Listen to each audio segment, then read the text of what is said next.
Thumbtack presents Uncertainty Strikes. I was surrounded. The aisle and the options were closing in. There were paint rollers, satin and matte finish, angle brushes, and natural bristles. There were too many choices. What if I never got my living room painted? What if I couldn't figure out what type of paint to use? What if I just used Thumbtack? I can hire a top-rated pro that knows everything about interior paint, easily compare prices, and read reviews. Thumbtack knows homes. Download the app today. Good morning, DJ and PK. It's 97.5, the KSL Sports Zone. Welcome in on a Wednesday morning. May have felt like a quiet night in sports. I did see a couple stars do a couple of awesome things, which is why we like stars, right? Shohei Ohtani, Leo Messi. Two pretty big names, two big-time stars. Messi, hat trick, scores all three of Argentina's goals. They shut out Algeria. Now, Argentina's defending champs. They've got bigger goals than beating Algeria. But what a way to start. Messi gets a World Cup hat trick. Unreal. We'll see where Argentina goes from here. And then there's the Los Angeles Dodgers playing the Tampa Bay Rays. Tampa and the Dodgers, a couple of the top, I guess depending on your power poll or what you think, top 4, top 5, top 6 teams in Major League Baseball. The Rays aren't leading their division now. The Yankees are leading the AL East, and the Rays are second. But they're playing just a little under 600 ball. The Rays have the second best record in the American League. And then over in the National League, you got the Dodgers sitting on 47 wins, which is the most wins in Major League Baseball. Now, they played more games, so they don't have a better win percentage than the Atlanta Braves, but the Dodgers are right there as two-time champs, looking awesome. So they get locked into a pitcher's duel. The game only had 9 hits, only 1 error, only 1 walk. It was really kind of, in that regard, playoff baseball. And 6th inning, scoreless game, Shohei Ohtani homers to center field. 400-footer, 427 feet to be exact. And that turns out to be the game's only run. Shohei 1, Rays nothing. Final score. Stars, man. 2 of them delivering. Messi delivers the hat trick. Shohei delivers the home run. And you can cobble a team together. And you got to put a team around him. You don't get a shutout in either sport without having a team around him. But in the biggest moment, yeah, who lights up the scoreboard? The Stars. There you go. All right. We've got other stuff to get to. We've got the fallout from Brendan Sorsby. Where is he going to go in the NFL? How high a pick will someone use? Will someone use a 3rd or 4th round pick on him? Would they rather do that than, say, use a 1st round pick on any of the bunch of big name quarterbacks who are supposed to be coming out next year? Arch Manning probably leading the parade, but there's several guys, right? And watch Oregon. You got to – it doesn't stop there either. But – hey, why use a 1st round pick there? You're not sure who's going to be on the board when you draft, and 3rd or 4th round, you can probably, I don't know if you can get 4th. You might have to go 3rd to get Sorsby. It'll be interesting. And they're the usual teams, right? Pittsburgh needs a quarterback because Rodgers is retiring. Cleveland needs a quarterback because, well, they signed a really expensive quarterback and drafted 2 quarterbacks a year ago, and they still don't have a starter out of that group. So, and the Jets, perennial the Jets, absolutely put the Jets in there. Now the Cardinals they need a quarterback, but they just used a 3rd round pick. And maybe the Vikings need a long-term answer because he used a pick, but it doesn't look like he's the right guy. So there's certainly other teams out there that could be in the market. So we'll see what happens with Sorsby. Coming up later in the show, you're going to hear from Bob Casper. He joins us at 8 o'clock. We'll have the draft for the U.S. Open Golf Championship. Who is going to win? Who's the guy? And is Scotty Scheffler going to win? Because he's got a bunch of second-place finishes, but he hasn't been winning at the clip he normally has. Is his run over? We'll talk with Bob about that. Brian Taylor joined us yesterday. We'll replay that interview for you coming up later this hour. So plenty of golf on the way with U.S. Open at Shinnecock. And we got our conversation with Mark Harlan coming up. We'll get to that next. Interesting conversation with Mark. He's all in on this deal with Otro Capital. And he does, and as you'll hear him say, he does get the reservations of private equity. I've got mine, but, everybody brings their own bias, as we like to say, and so I threw mine out there right off the top of the interview. Company, bought Channel 2 when I was there, owned them for, I hope I get the time right, but I think 3 or 4 years. And, it was pretty wild. We'd been owned by a stereotypical broadcaster, Westinghouse, and then CBS. And all of a sudden, we're owned by Cerberus. 4 Points was the company they created, but this $19 billion fund was sitting behind, and they were trying to figure out, reportedly, allegedly, did they want to buy a network like CBS? And they want to learn about broadcasting, own a company, get to look at the books, all that kind of stuff, see how it runs, see where they could find some maybe some more value, maybe find some inefficiencies they could eliminate, which would be people's jobs ultimately. And it was a pretty wild ride. And they ultimately decided not to buy into broadcasting. And they moved on to do other stuff. But the company was called Cerberus, which is the three-headed dog in Greek mythology that guarded the gates to Hades. When you name your company that, and then you buy the TV station I work at, yeah. In the words of Craig Bullerjack, buckle up. But this could be a little different at the U because they are bringing in people who have experience in pro sports, as opposed to where I'm working with a company where they've got just no broadcast experience and they're trying to learn the business. They're going to have some people here who have experience working with the Saints and working with the Dallas Cowboys. And so what can they do? And personally, I'm really intrigued. What can they do in the Huntsman Center? I mean, this is first and foremost a football endeavor in college sports these days. But nonetheless, you can have $1 million plus gates, depending on what you do with the luxury suiting and the premium seating as they redo the arena. How much of it do they build? How aggressively can they price it? How good is the team? There's a little chicken and the egg. The team can't be good until you have money, but you don't have money to make the team good until you fill that premium and luxury suite seating. So that's a little difficult thing, but hey, people who sign up for ADs, you're the ones who wanted these jobs, right? That is the trick. But I do think there's upside there. I think they could generate a lot more money in a redesigned Huntsman Center. A lot for men's basketball, but maybe they could bump up the, gymnastics, volleyball, and women's basketball are in there. So it might be a chance to generate a little money there too, but specifically in men's basketball. So intriguing. Mark explains his vision and some of the things he's facing. We'll get to that conversation next. Stay with us. DJ and PK, it's 97.5, the KSL Sports Zone. We are joined now by University of Utah Athletic Director Mark Harlan. Mark, good morning. Good morning, gentlemen. How are we? We are doing well. How are you? I'm great. Thanks for having me on. Thanks for coming on. A lot of people want to know about the deal with Otro Capital, and a lot of people, when they hear private equity, get shivers up and down their spine. I'll just admit my bias. Worked at a TV station owned by private equity, and it was a disconcerting experience at best. How much money are they guaranteed? Because a lot of people go to that right away and just think they're going to get their money. This isn't going to help the U win games, which is what Ute fans want to see. How is this going to work? How much money are they guaranteed? How much money are you projecting you're going to generate for the U that you can put back into supporting programs and building teams and programs and winning games? Well, at least I know where you stand. Yeah. I forget, you guys start at 6, so you're an hour ahead of me in waking up. But let me just say this. We're excited about this deal. We've been working on it for 3 years. It's something that, Taylor Randall, the president here, and his team, and myself and my team, 3 years ago trying to predict this business, which is always difficult. But the one thing we knew was that things were going to get a lot more expensive with payroll coming. We also knew that with a sold-out football stadium, record fundraising, a lot of other things that were going on, we just weren't able to catch that mark that we wanted to hit. So listening to a lot of presentations in the Big 12, a lot of different private equity firms came through. It became clear to me that wasn't a model in terms of just having money to get capital. We can go out and get loans for a lot cheaper than that. But what we wanted to do was to get better in our business. And so what we've done here is we found a company that, yes, is certainly private equity is a part of it, but they're also operators, which is a big difference from a lot of different places that have experienced private equity. We're creating a company, Crimson Brand Partners, is going to eventually have about 60 to 70 people in it.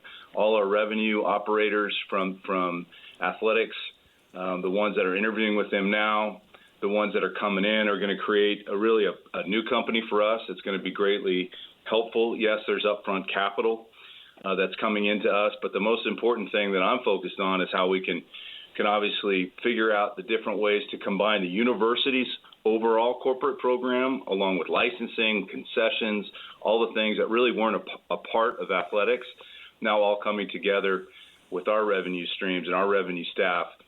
And the outcome here is that we compete at the top level. We keep all our sports.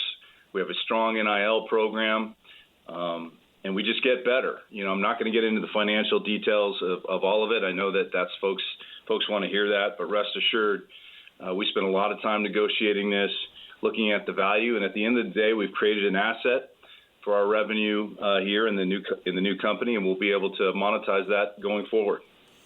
The Crimson Brand Partners, I think, is the title, as you said, and you're the chairman. Matt Webb is the CEO, and he'll be in charge of the day-to-day operations. How does that work in terms of the chairman versus the CEO and just how the structure is and how it comes to pass that things get done? Matt's terrific. He joins us from the New Orleans Saints and the Pelicans, where he ran their customer relations and revenue departments. Comes here with a lot of experience, just a tremendous young man. He'll lead that team. The vice presidents are being hired now. Some are already here, coming from the Arizona Cardinals, coming from the Kansas City Royals. Just a really interesting and experienced group. Also, many of them have experience in college, too. So, not unlike any of my directors that we meet with now, Matt and I will meet regularly and going over all the future plans. I mean, a lot of what I want, what the department wants, what President Randall wants will be incorporated into what they're doing along the way. But what I love to see is they're coming in with just a deep breadth of experience, from outside areas, which I think will help us. And they're going to be able to really, I think the big thing here is just combining all the assets of the university into packages for corporate donors going forward. And I think that's something that corporate partners have really wanted. So in terms of how it works, if there is a conflict, and I don't anticipate there will be, let's say there's a sponsor that we don't want to work with for whatever reason, obviously university has governance rights over the situation, and we would manage that if it gets to the board level. But he and I will work very closely together. What are these other assets around the university that you want to combine with? How would average fans see that when they come to the campus on a game day? How would that have an impact? What would they see and notice? I think, each company is going to be able to want different things. But the one thing that we just haven't been able to do, and this is really probably at many campuses, is there's a lot of parts of this university. When this university's on a full school day, I think we're one of the biggest cities in outside of Salt Lake. When we are all here together, there's so much happening here, and the depth and breadth that corporate partnerships want to have and corporate partners want to have is what they're going to be creating. So, yes, signs and radio ads and all the great things that you get in athletic sponsorship can be deepened by other opportunities at the university. So that's what we're looking to create going forward. President Randall has been great in looking at that path, and I think that's something that's going to be really helpful. As far as the fans, obviously what we want to do is improve the experiences too. I mean, we've got a basketball arena that's obviously being addressed. We're looking at different opportunities on that going forward, but we want to be great in the way we present the show, the entertainment part of it. I thought we made some strides when we got into conference last year, but some of these folks are coming in that have been a big part of those kind of shows going forward. So we want to really add more for the fans. In terms of, prices, I know people go right up and say everything's going to be more expensive. Well, obviously football tickets have gone up every year, for a long time here. We always have to be really smart about that. We've got to be careful with the market. We had another 95+% renewal in football, and we can't take that for granted. We have to always continue to treat our fans in the best possible way. So we'll be very communicative about this. DJ, I would say in your opening comments about private equity, I agree. The first reaction is not a good one. So it's going to be our responsibility to really get these guys out and about and talk about what they're planning on doing. So much about it is NIL. Your former coach said it as it was just getting started. We're going to see a time where a top 25 mirrors the NIL, and many coaches have just added to that, and it's obvious it's so important. How does this affect and help NIL? Well, that's a big part of it. Thanks for the question. I mean, first of all, they're going to take over the funding of our rev share. that's part of their responsibility. Now the money will come here, and we'll distribute it the way I see fit, our GM see fit, and our coaches see fit. But the other piece of that, they will have an NIL staff members in the part of the organization of Crimson Brand Partners.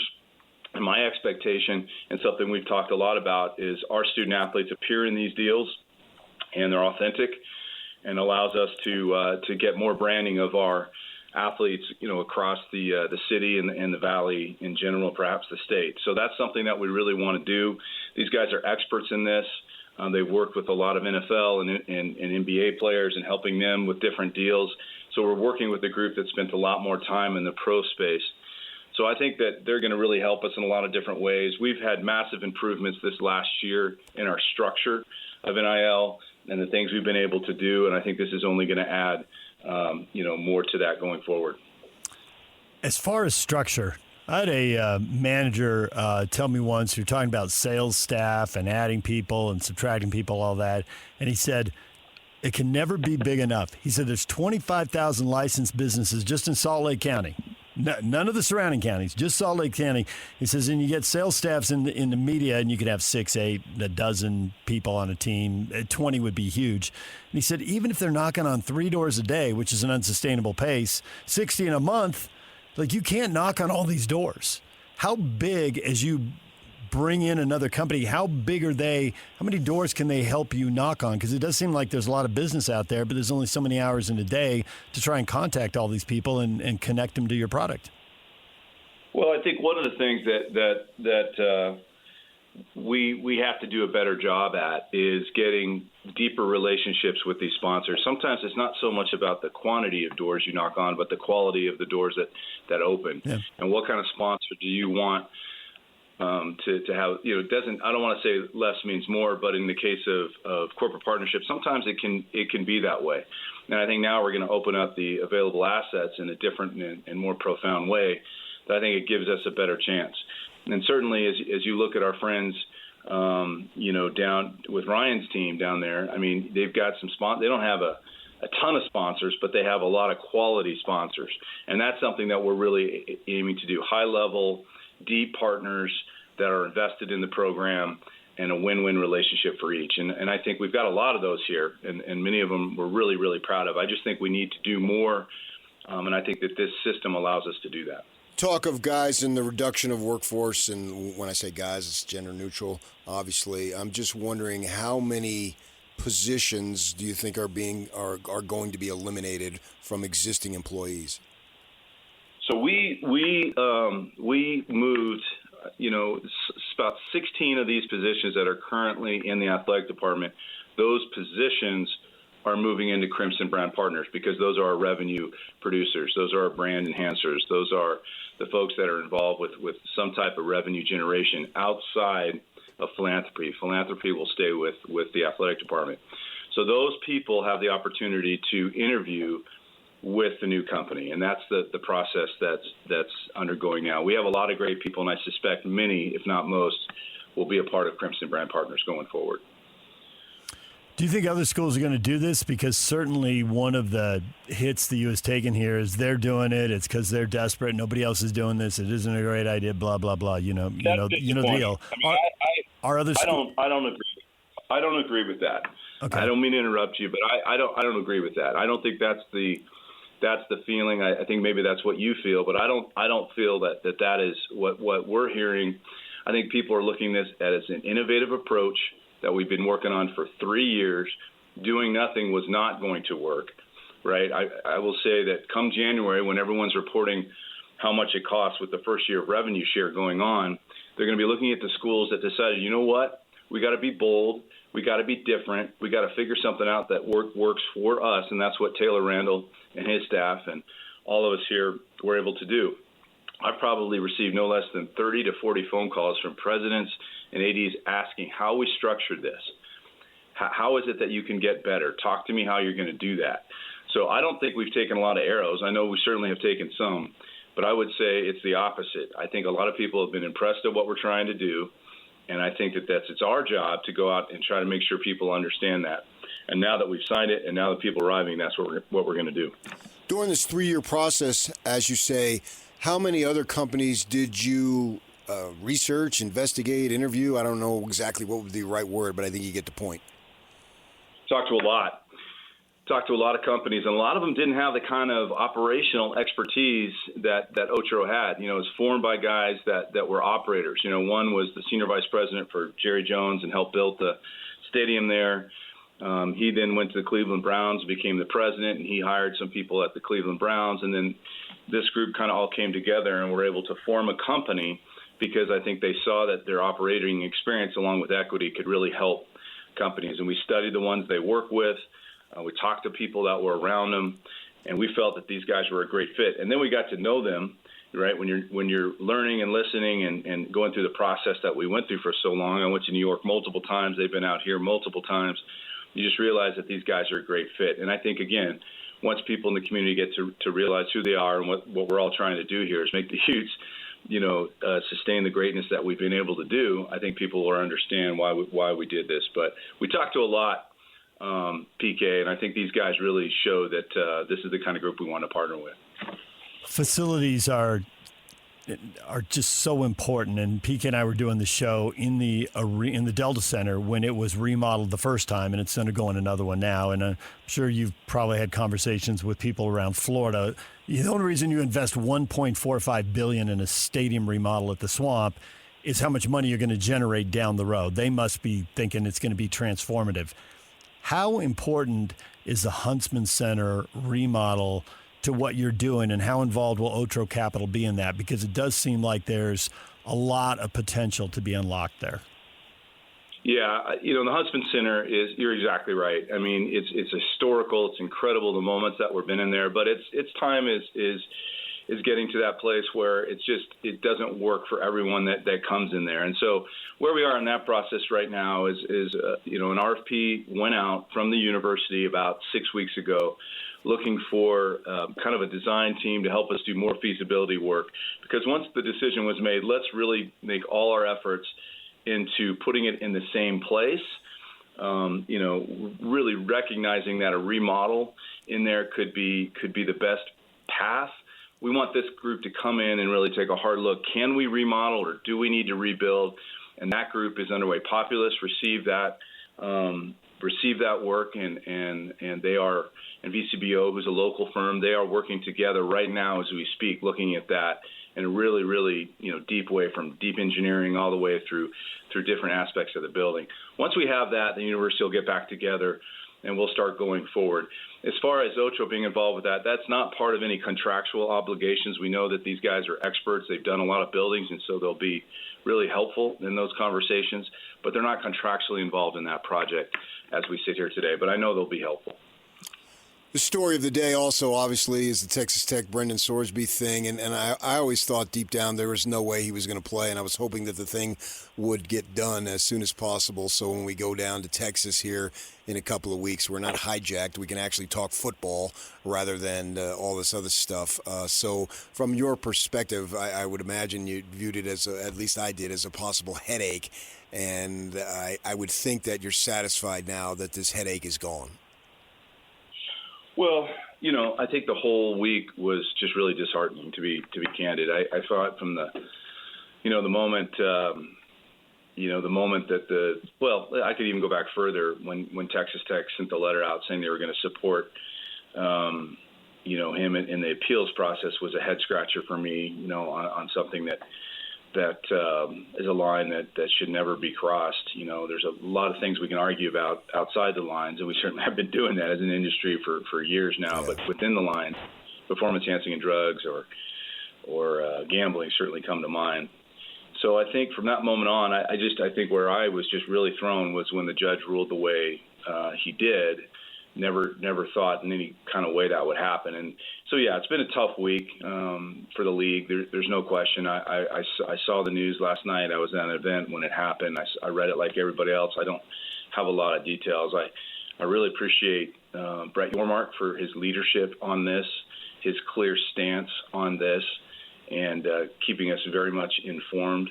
And I'm sure we'll have another call here shortly to talk it all through. But there's still a couple scars, I think, from the week that we all need to talk about, kind of what happened and review it. But from a standpoint of of him not taking the field. I think that's really important. And again, it's, I wish the very best for the young man, and he gets the help he needs. And I kind of felt like that argument would act like the rest of us didn't feel that way in the industry. Of course we did. So anyway, very disappointing, very disheartening, but I'm glad that it seems to be a resolution. Is a lesson from this that the NCAA has a monopoly and the courts are going to treat their decisions one way, but none of those antitrust issues impact the league? And if the league has rules and wants to enforce them, the courts are going to handle that another way? Is it going to force the leagues to step up and take a heavier hand instead of deferring to the NCAA? It's really an interesting point, something I was thinking about last night. Obviously I was really – we all saw the lawsuit that dropped against the Texas AG yesterday morning. Brilliantly written in a lot of different ways. Don't know if that led to what happened yesterday, but one can perhaps assume, but I don't know. But the one thing that has been interesting is, for the most part, the NCAA has been winning the court cases when we talk about eligibility. Now, not everyone. There's been some high profile in the Pavia case and certainly the Sorsby case, but there's a lot you don't hear about that the NCAA has been winning. So that one was a shocker. I think they lost another one last week where the judge cited the Sorsby case. So there was damage in this, But yeah, the courts have always kind of claimed that, outside of in your conference, you could, have some antitrust protection and you can enforce the rules. So that's something to learn from. Whether that's something that carries forward, we'll have to wait and see. Lastly, the other thing is monumental week, right? Thursday's the markup of the Save College Sports Act in the Senate. We'll see where that goes, and if it does pass the Senate, that'll be a big deal. And if it gets to the House, there'll be adjustments. But we've got some big moments ahead in terms of where this thing is all going in the next month or so. And if it does not go through now, we can all assume that Washington, D.C. will not be leaning in for many, many years to come if it doesn't pass now. Well, Mark, we appreciate the time this morning. Thanks for joining us. I know a lot of Ute fans are curious where this is going, so thanks for coming out and talking to them. Thanks. I appreciate you guys. All right, there is Mark Harlan. When we come back, Brian Taylor talking U.S. Open. Stay with us. We all have routines. I'm Jabron, and with diabetes, mine was finger sticks. Sometimes I skip them because they hurt. The Freestyle Libre 3C GM changed that. It gives me glucose insights without finger sticks. Learn more at freestylelibre.us. Finger sticks are required if your glucose alarms or readings do not match symptoms, or when you see check blood glucose symbol for the first 12 hours. The views expressed should not be used for medical diagnosis or treatment as a substitute for professional medical advice. Individual circumstances may vary. For prescription only. Safety info found at freestylelibre.us. Make game day yours. Tickets, food and drinks, stats, and streaming. Everything you need is in the Utah Mammoth app. Download today and make game night easy. Download on both Android and iPhone. Tusk Top. DJ and PK, it's 97.5, the KSL Sports Zone. It is U.S. Open Championship Week, which means we're going to be hearing from Brian Taylor and Bob Casper all week long. Brian and Bob's appearances are brought to you by Mountain America Credit Union, Mountain Supply, Black Desert Resort, Hoops Vision, and Uinta Golf. Brian, good morning. Morning, gentlemen. The U.S. Open is going to Shinnecock. There is a famous name in U.S. golf history, and I had occasion to be driving back on the freeway on a Saturday morning a week ago, and I got to hear a big chunk of your show, and I heard you list off all the big-time courses that you have been able to play. This show's really worked out for you. What a show off. I was like, you're just checking one of some humility. One famous course after another. I don't really need to play Pine Valley again. I'm like, whoa, okay, all right, cool, good to be you. This guy. I shouldn't put that out in the universe, should I? No. That's not good. Bragger. Yeah. But the show has worked out for you well, hasn't it? It's been pretty cool. It probably doesn't hurt that my partner's dad won a couple U.S. Opens, yep. And they have been so kind to invite us to media days to be able to play some of these great golf courses. So Pine Valley, by the way, wasn't one of those. That was just a relationship. And so the point I was trying to make with that, obviously, if we had a producer with a honk button, he would have probably been firing away that morning. But the point is that just because a golf course is rated one of the best golf courses, or just because it's really a hard golf course like Oakmont last year, doesn't necessarily mean it's a fun golf course to play. And so I was just trying to offer some perspective on Shinnecock that is one of my probably top 3 favorite golf experiences that I've ever had. It's one of those golf courses that's hard, but it's still fun to play. And so I was sad this year. We did get invited 5 weeks ago. Wasn't able to make it. But it's a treat. It feels like one of those places when you walk on the property, you just know you're at a special place. The golf course is fun. And I'll tell you what, so what makes it fun? That was what the discussion came into. Fairways are pretty generous, so you can hit driver. You don't feel like, you stand up on the tee and you're already defeated. The challenge then becomes a second shot. And I think when you're a golfer and you like the challenge, you play regularly, the second shot is what's exciting because you can see the goal. It's in range. It's right there in front of you. And can you hit the shot that will enable you to conquer the test that is before you? And I think Shinnecock offers that beautifully. It's right there. It's not easy. It's not just a lot of tour courses. These guys are driver, wedge, throw darts at the flag and tap in for birdie or eagle and move on. This one's a little more strategic. Obviously, that's why it's hosting major championships and not just regular tour events. But it's a special place. It's a fun golf course. It's a hard golf course. It's going to test these players. But I don't think you're going to hear the players complain so much about the setup or the golf course as they do just their own ability or inability to master it. What's this deal I've been reading about watering the course? What was that? Sorry, that was Yak referencing the line about if we had a producer at a honk. Oh, okay. Nice. Good for you. I missed that. Exactly. I hear that playing over in my head a lot. That's one of my favorite drops. What is... This interview is now wrecked. Go ahead, Yak. Just 20 more times. It's fine. What's the deal about watering the course at 2:00? I've heard something about that. What are they talking about?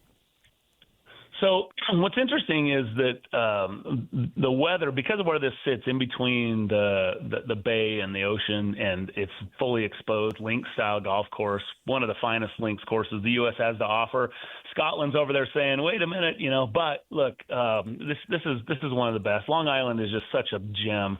If you wanted to have you could have a whole show on, where's the best place to play golf, and Long Island's got to be right there. So what happens is the weather can change so drastically, right? I mean, when you're near the ocean, all kinds of things can happen. You can get extra humidity, you can get extra wind, you can get lackey. You get all kinds of things that can take place. What happened, if you remember, 2004.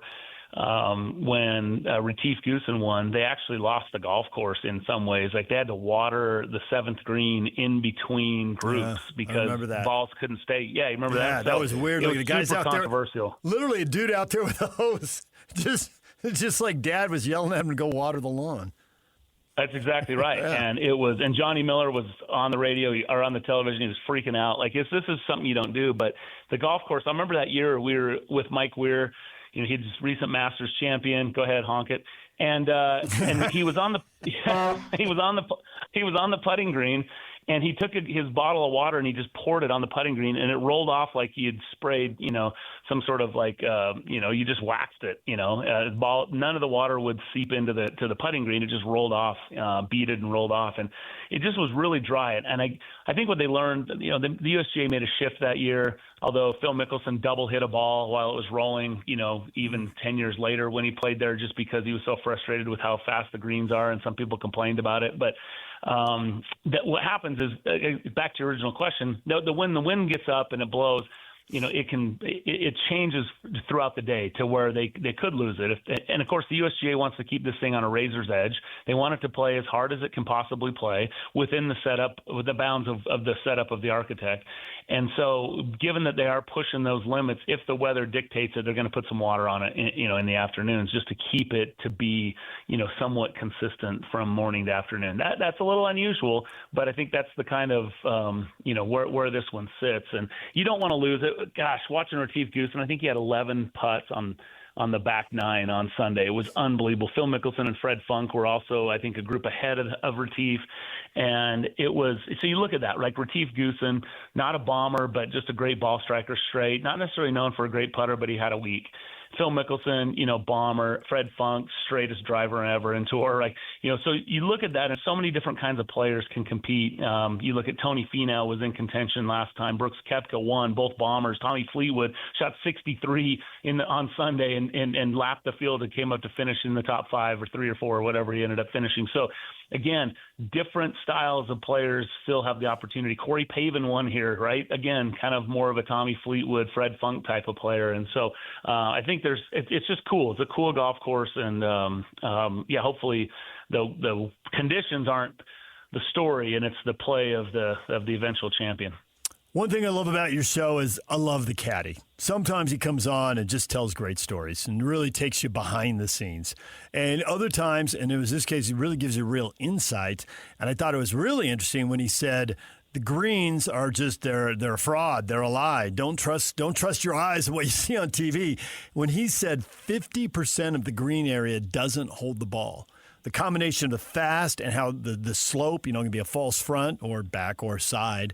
And it may, on TV, you may see the green, but the ball's not stopping there. And sometimes it's going to, even though you hit the green, it's going to roll it not into the first cut, but into the deep rough, from which it's borderline unplayable. That seems like a real problem. And I guess there's always the chance that they could mow it a little different and create a little more space and give the golfers a little more break. But the way the caddy was talking, it sounded like that's not going to happen. Yeah, I think what he was speaking to there is the relative, so you say, well, the pretty good-sized greens here at Shinnecock, which a lot of links greens are. It gives them different pin locations and that type of thing. Augusta's, famous for large greens.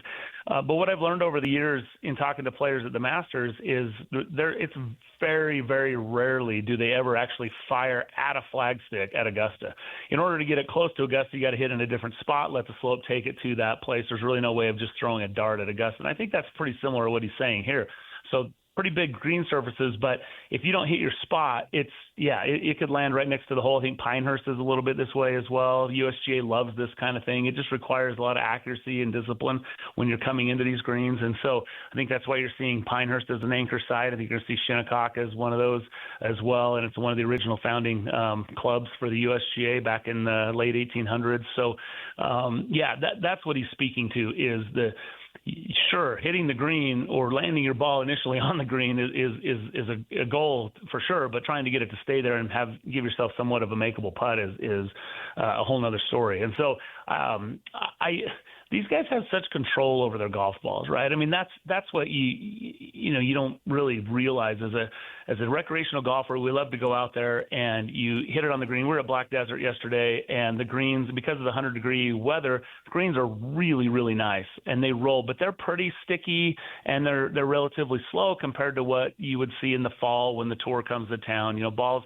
you can hit chip shots and it'll roll up and stop. Where once you get those things slick a little bit, firmed up, you have to be able to put spin on the ball and the right spin on the ball in order to get it anywhere near the place that you want to finish up. So that's what I love about watching these guys. It's a master class. The USGA wants to, as they say, get every club in your bag dirty, and they want to also challenge the 6 inches between your ears as well, and just make it a really, really difficult stern test. And hopefully that'll happen again. Like I say, hopefully we don't have any controversial type setups, that it's more just let Shinnecock do what it's going to be, and that's what they promise they're going to do this week.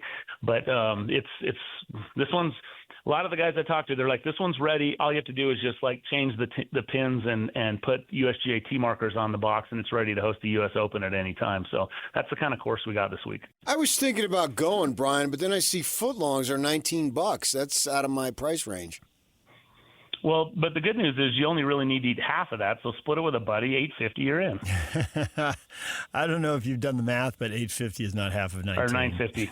Dang it! Let's go close.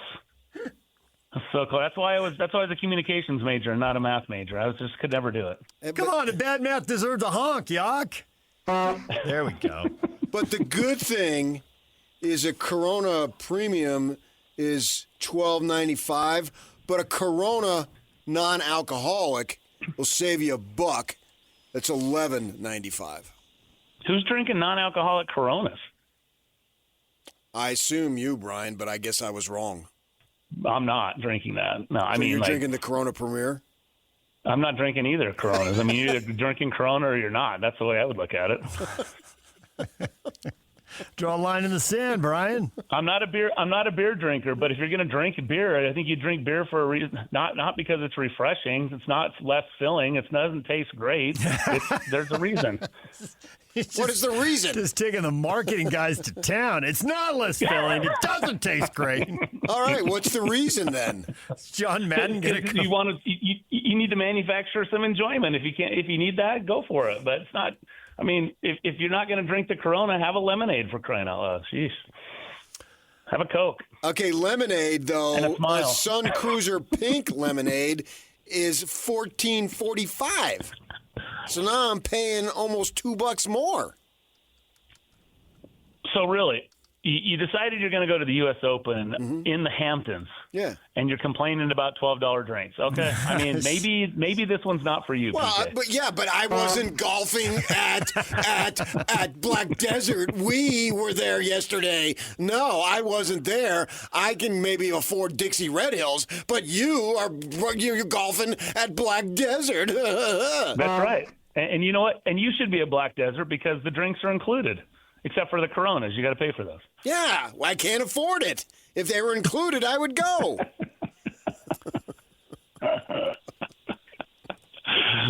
Hey, when are we going to play golf anyway? Why don't we have like the DJ PK Open? When's that going to happen? On the 12th. And by open, I mean invitation. Never. I know you would just let it go. Why not? I pitched it. It fell flat. Pitch it again. Okay, I'll pitch it again. Pitch it a third time. You got way more status now. Yeah, we'll see. Here's my thought: if you think winning a U.S. Open is difficult, how about standing over an 8-foot putt? Let's say you get a sponsor to give away $1,000. You got an 8-footer, but PK gets to heckle you as you line that up and try to make it. Just like a couple $100. I want to see that. Yeah, just a couple $100 of merchandise on the line in the old clubhouse gift shop. If right? I'm putting an 8-footer for $1,000, I'm just hoping I make the comeback. I've heard people who like to toy with other human beings a lot, so maybe he likes to do that. How do you feel about Scotty Scheffler in the Career Slam? We're going to get a little history. What do you think?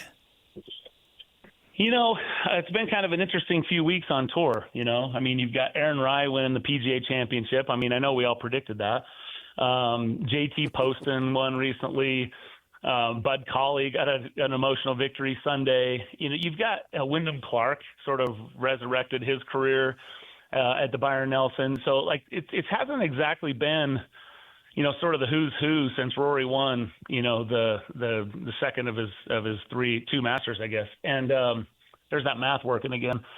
So it's hard to say, right? That said, when we did our way too early major championship predictions back in January, Bob and I both settled on this one. If we're going to pick Scotty, and you feel like you have to pick Scotty to win at least one major, right, the way he's played the last couple of years, it might as well be here at Shinnecock. It might as well be like Grand Slam Bob wants to add a whole list.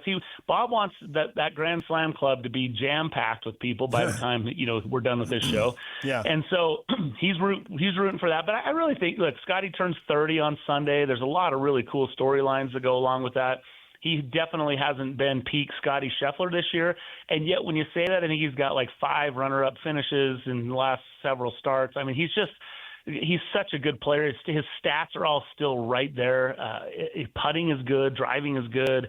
Maybe he hasn't been quite as close. If you were listening to the show Saturday, you also heard the caddy go on a way too long of a rant about proximity. But his proximity is really the only thing that I've been able to see that has, potentially slipped a little bit. And back to your comment about there's certain places on the greens that you need to be pretty precise with, perhaps that could be his undoing this week if he doesn't go on to win. But, I still think Scotty's the guy to beat. He's number one player in the world. He knows how to win major championships. He's super mentally tough. Doesn't seem to get rattled other than we saw it, right, a couple weeks ago. He's kind of going off on Ted Scott when the wind changed. Yeah. Yeah. And so and the caddy told us, the caddy told us off the air that Ted was really struggling with that, that was a difficult thing. He kind of internalizes those kinds of things. And so, we'll see. Hopefully everything's, hunky-dory this week with those guys and they get it all going. But I don't think you can say you don't like Scotty. I think he's the betting favorite for a reason. And, he's number one player for a reason. And he's the guy to beat. But, if he doesn't win this week, does that mean his window's closed, that Scotty's done? far from it. But this is certainly a good opportunity for him this week. It'd be super historic. Certainly would. There's no question about that. Do you think there are others who are suited for this type of course with the potential weather conditions being a little windier? Yeah, I mean, I really liked Brooks Koepka. He was sort of trending, and then he gets the hand injury that he withdrew in the final round before the final round of the Canadian Open. So I don't really know. We fly out today, and we'll get out there on course tomorrow. So hopefully be able to see, if Brooks is there, what he's, how he's looking with the swing and that kind of thing. If he's happened to favor that at all, I mean, Shinnecock will expose that. So he's kind of up in the air on that one. I think Xander Schauffele is a guy that you got to keep an eye on. Xander is, he's top. He has 10 wins on tour. He's top 10 this year in the Players, the Masters, the PGA Championship. And then when you look at U.S. Opens, he's played in 9 of them, and he's had 7 top 10 finishes. He just is. I think he leads the field in scoring average at U.S. Opens for players not to have won the U.S. Open. I mean, the guy just feels like he's a U.S. Open stat machine. And yet, that doesn't get you a trophy, but it should factor into the conversation. So I like Xander. Rory, again, talk about history. Only 6 players have won the Masters and the U.S. Open in the same year, and the last to do that was Jordan Spieth back in 2015. He does have 30 tour wins, most of any player in the field. Imagine that. We're here at a place where Rory McIlroy is sort of the elder statesman and most successful player, which is I thought was pretty interesting with Tiger and Phil both, out of the field this week. And so interesting. The other one I like is Matt Fitzpatrick. I mean, this is a guy that I just really like his play. I think he's going to win a major this year. I picked him to win the Open Championship coming up next month, but I wouldn't surprise me. He had a really good finish. What did he finish, second or third last week? And runner-up last week. And he has 6 top 10s in 14 starts this year, so including 3 victories. So I like Matt Fitzpatrick. Yeah, I know a guy who picked him when he was a total unknown, and he won the U.S. Open. And the other guys, one of the guys, like he was born to play golf, and he got beat by somebody who doesn't know what he's talking about, but yet he picked Matthew Fitzpatrick. You remember who that guy was, DJ? A complete unknown. What are you, Timothy Schley? Yes, and I wanted a honk with that. Me singing on the air deserves a honk. Yeah, absolutely. Yes, I did pick Matthew Fitzpatrick. I think we all knew that without you saying that, but I'm glad you confirmed it for the 2 people in the car who couldn't follow the plot. And that you quoted the Bob Dylan movie, right? I did. And so we went and saw that movie, and my wife, a Phoenix native who's lived in the West her whole life, there was a scene in the movie where Bob gets perturbed or something, and he's going to ride his motorcycle to Newport. And she looks at me, oh, I'm sure. He's really going to ride his motorcycle to Newport? I said, yeah, I think that's Newport, Rhode Island, not Newport Beach. He was going cross country. Matters, right? That was her Newport reference. That's awesome. So there you go. Oh, that's awesome. That one got me. Okay. Hey, Brian, we appreciate it as always. We'll do the draft with Bob, and then we'll get back to you later in the week, and you can critique our picks. I love it. We're looking forward to it. Thanks, boys. There's Brian Taylor. When we come back, what is trending? The headlines are next. Thumbtack presents Tile Trouble. Every single time I use my sink, I make eye contact with the uneven grout on my kitchen backsplash. The crooked corners eye me, and I'm haunted by more tiling questions than I thought possible. What kind of pro can fix a backsplash? Can I replace one cracked tile, or should I replace them all? What if I just use Thumbtack? I can hire top-rated pros, read reviews, and compare prices with a tap, all on the app. Thumbtack knows homes. Download the app today. It's time to get your morning started with the news you need to know. News update. This is what's trending with DJ and PK. Hashtag NBA.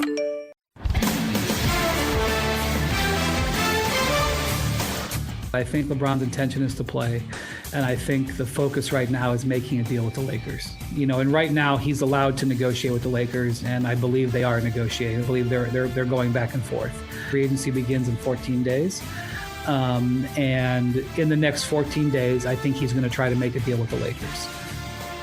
That's ESPN's Brian Windhorst saying LeBron is focused on a new deal, stay in L.A., stay with the Lakers. Everything about going to the Knicks and helping them break that championship drought. Well, that doesn't matter now. The Knicks did it. Going back to Cleveland or going to the Warriors. Nope. Stay with the Lakers. What will the price tag be? I always thought he was going to. I mean, who else would want him? Not that he's a bad player or a cancer or distraction. I'm just talking about. I thought that was the list. Those situation right now. Those were the three teams, and once the Knicks won the title, now there's two teams. And why move? Yes, I thought that was a big factor. Why move? You're settled. You've been there now for a number of years. Yep. You like it. You're in the entertainment thing. It seemed like a no-brainer. So to go somewhere else for a year or two, yeah. Yeah, why? So it looks like they're cutting a deal. And you're not most likely going to win the title next year anyway. Right. It would have been entertaining to see him with the Warriors, but that wouldn't move them to a championship tier. Maybe Cleveland. It'd be the oldest team in history. Yeah. Longtime Los Angeles Lakers PA announcer Lawrence Tanner, 76 years old, retiring after more than 40 years behind the mic during Laker home games. Karl Malone. He was there when I was there. Karl Malone. I wonder what level of success he'll want his successor to have. Ha! According to ESPN's Tim McMahon, and confirmed by Ben Anderson, Utah Jazz center Walker Kessler declined a 5-year, $140 million offer from the Jazz. He reportedly wants more than $28 million per year. Now, I thought that was understood, that minimum 30 to 35. Was what he wanted. Right. Yeah. Right. But you want 30, you really walk away from 28? Well, you're not walking away from anything right now. You're not. And the market, being a restricted free agent, the market sets itself. It does. So you don't really have to worry about it. And that's the thing that, who was it? We were talking about Amick yesterday. The market will determine what he gets, not the Jazz. They determine whether they want to match it or not. So I don't understand I guess I do to an extent, but the hurt feeling type of situation. That's the question, right? Because the market is set by everybody in the league. But there is that, you see me work every day, you should appreciate me, I'm worth this, you should know that. And but it's a business. I get it. I told you. But nonetheless, you're trying to get as much from me, and I'm trying to get as little from you. Or give you as little. But you've been in the workforce for decades now, and you've heard plenty of these stories, and you know that's how people are wired. I mean, you're being very logical right now, which is usually my role, but you're doing it very well, but you know there's emotion in this, and people think they're worth more. Even though everything you say is true. I think I'm worth more here, but the market is what it is. I mean, am I going to hold it against them? We've seen it. Well, we don't, but we know other people do. And we have ridden a roller coaster, if people only knew. And we've seen people around us ride the roller coaster, if people only knew. Yeah. And some people have handled it pretty well. It's kind of like, well, it is what it is, you know? Yeah, I don't ride the roller coaster so much with Bonneville. But no, I'm talking about over the course of 25 years. I know. I got you. I just wanted to make that clear. Yeah, that's true. Good point. And in the process, I'm sucking up. I can see that also. That's also true. Full disclosure. But that's also part of the deal, and you know it. And I'm curious to what degree, how much of this is posturing and how much of this is real? Well, right now, I want more. Right. And sure. maybe because it's like, I want more, I want to go to market, and maybe he is being very pragmatic about this, and maybe he'll be like, this little piggy can go to the market and see what he gets. He's a big piggy. Exactly. He's 7 foot tall and he's athletic. He really doesn't have to worry about it. The market will set it itself. Yep. And then so away if you the go. Charlotte Hornets offer him big money like they offered Hayward back in the day, then the Jazz can either match it or not. But they don't want to bid against themselves. And $28 million, that's a pretty healthy number. Is it all obviously, they're all going to be healthy. But didn't you think they'd at least come in at 25? Yes. But I did wonder when this is going on. I hadn't, before I'd heard the number, I wonder if they really lowballed him and went 21 or something. No, which is still a big pile of money. I get that. That's like a $200,000 house and making the offer for $120. Yeah. You're wasting his time. Right. Yeah. I think that when it comes down to it, and if he goes someplace else, Austin just tells Walker's management team, tell Walker it's business. I always liked him. Nice. There's always a Godfather line handy. And then and there be it careful is. to get in the car. Toughest thing about The Godfather is that I watched Barney Miller, so Abe Vigoda was fish. Well, he slept with them. He did, yeah, in the end. NBA Finals, most watched since 1998. Average viewership, 20 million people across 5 games. Peaked with 33 million as they clinched it in Game 5. Because it's the Knicks. Knicks, I know.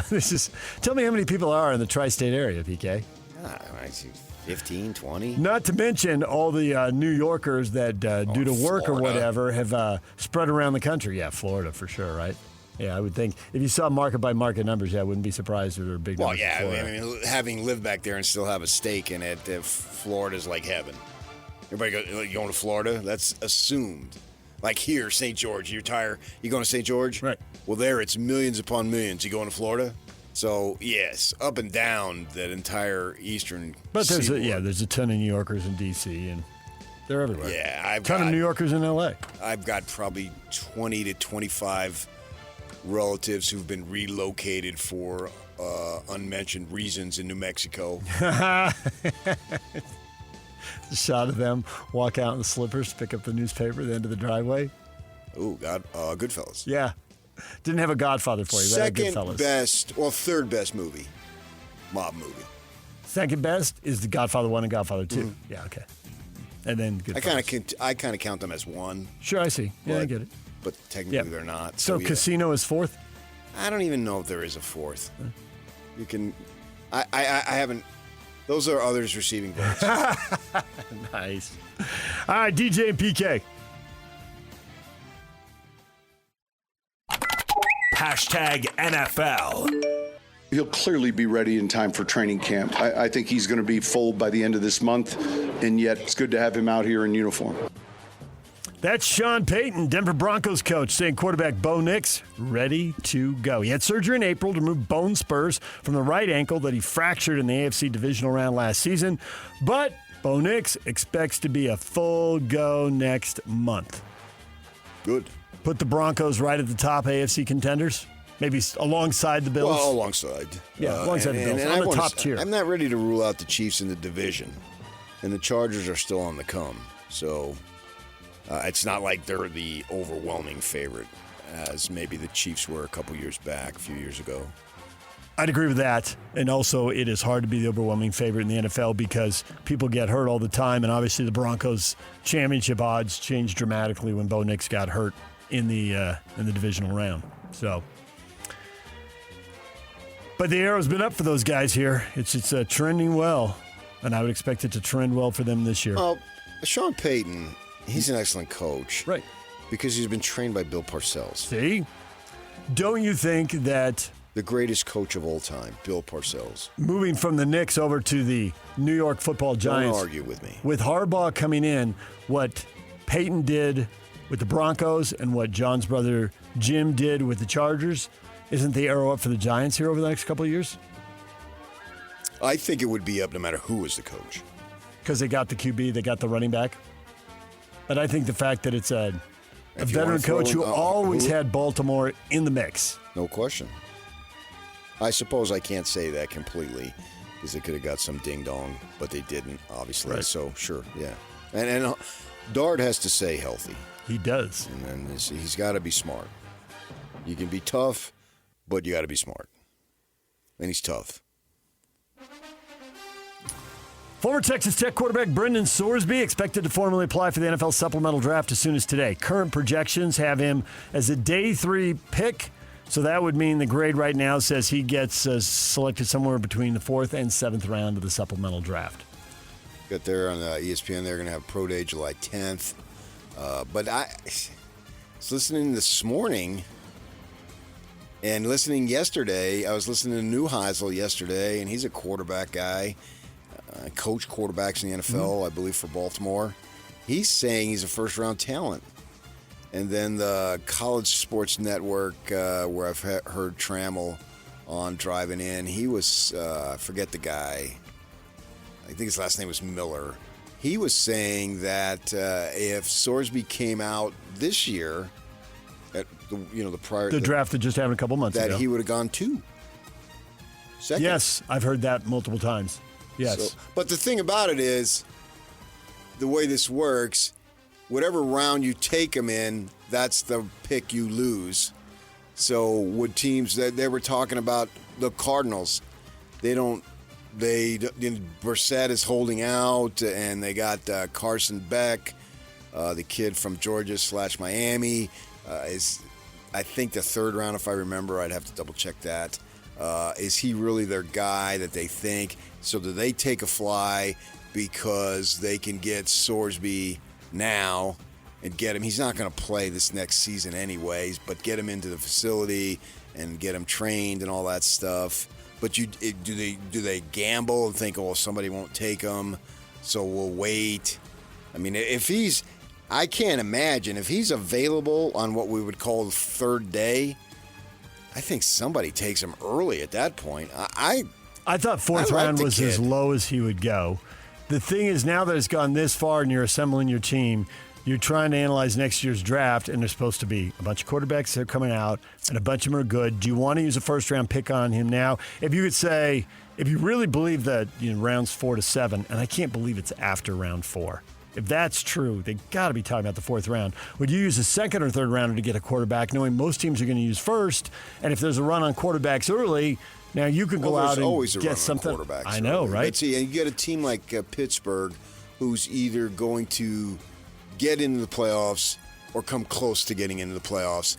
They're not going to be drafting high. When's the last time Pittsburgh's ever drafted high? Yeah, you probably go back 40 years. So they can take a kid like Sorsby, and Rodgers can do his thing this year, and then in 27, after he's been with the team for a year, then away we go. So they may feel like we can get a player that normally would go higher, and we don't have that opportunity to get him. So, and they obviously need one. The Pittsburgh is a classic example. We all know the teams that don't need quarterbacks. You can just look at the standings and figure it out yourself. Kansas City Chiefs wide receiver Rashee Rice released from jail after serving his 30-day sentence. He avoided reporters at the jail, whisked away in a waiting SUV. He missed all of the Chiefs' voluntary offseason workouts, their mandatory minicamp. He is expected to be at training camp next week. DJ and PK. #college football. The NFL Players Association, the NBA Players Association sent statements to Congress yesterday supporting the Protect College Sports Act, the bipartisan proposed legislation in the U.S. Senate. The statements allotted specific provisions. It includes, while also encouraging further negotiations during the legislative process, the NFL voiced its support for the voluntary pooling of media rights under the Sports Broadcasting Act, which is something the SEC and the Big Ten have opposed. And we had Mark Harlan on the air yesterday, and he did mention keeping an eye on this. It is a big deal to him, and maybe not now or never, but if not now, then not in the immediate future. It'll be a while, according to Mark. This is their best, most serious opportunity. Yeah, I have, for the good of the game, I can understand the pooling, but as we saw back in the Mountain West days, why should BYU get the same media rights as Wyoming? The fees, not media rights, but the actual money. It doesn't really make sense to me. So why should somebody subsidize? I mean, that's like saying all concerts from now on will be $100 tickets. Well, see, that depends. Some group just starting out, maybe should be $20, right? Right, but so they're. Meanwhile, the Eagles. But it's a little Robin Hood thing. I get it. It is. I do. But is that really the way we want the free market to work? If somebody can command, Morgan Wallen, I bought a $50 ticket at the complex, and then COVID spiel got in the way. Well, $50, then you ain't gonna get your parking now to his shows. You know what I mean? I do.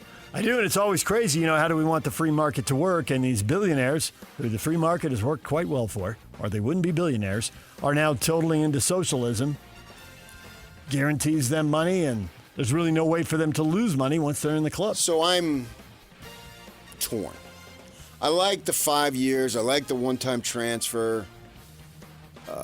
And you get exactly why the SEC and the Big Ten don't want to do this. They're going to give more money to the Big 12 and the Pac-12 and the ACC. And they're like, but we're the ones driving the bus, creating most of the value. Yeah. Why would we do that? Right.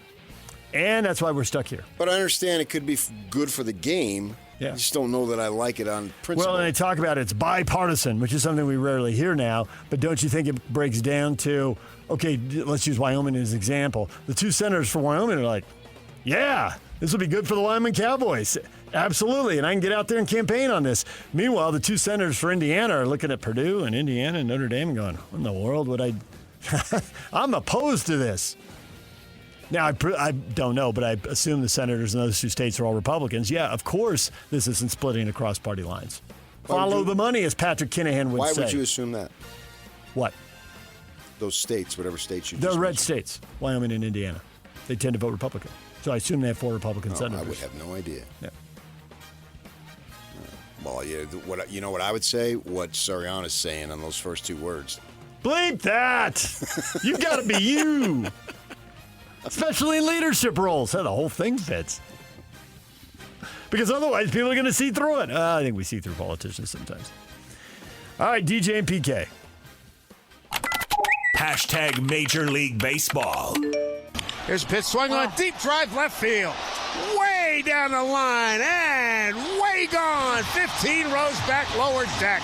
2-run homer for Paul Goldschmidt. It's now a 9-1 New York Yankee lead. Ohtani leads off and cracks a highliner. Deep center field. Here it is. Gone.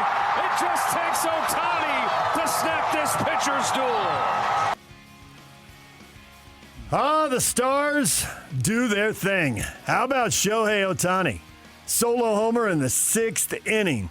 It's the only run of the game. The Dodgers squeaked past the Rays 1-0. Hey, and none of this wind-blown foul ball down the line. How about 427 feet to center field? Yeah, I'm thinking I might want to consider retiring in Indiana now. You won't be able to see Shohei there. Oh, that's not the point. Stuck on a previous headline. Yeah, 1-0. You don't get those very often. He's homered in 4 of his last 6 games, and he won't homer tonight because he's pitching, and they're not going to have him hit tonight.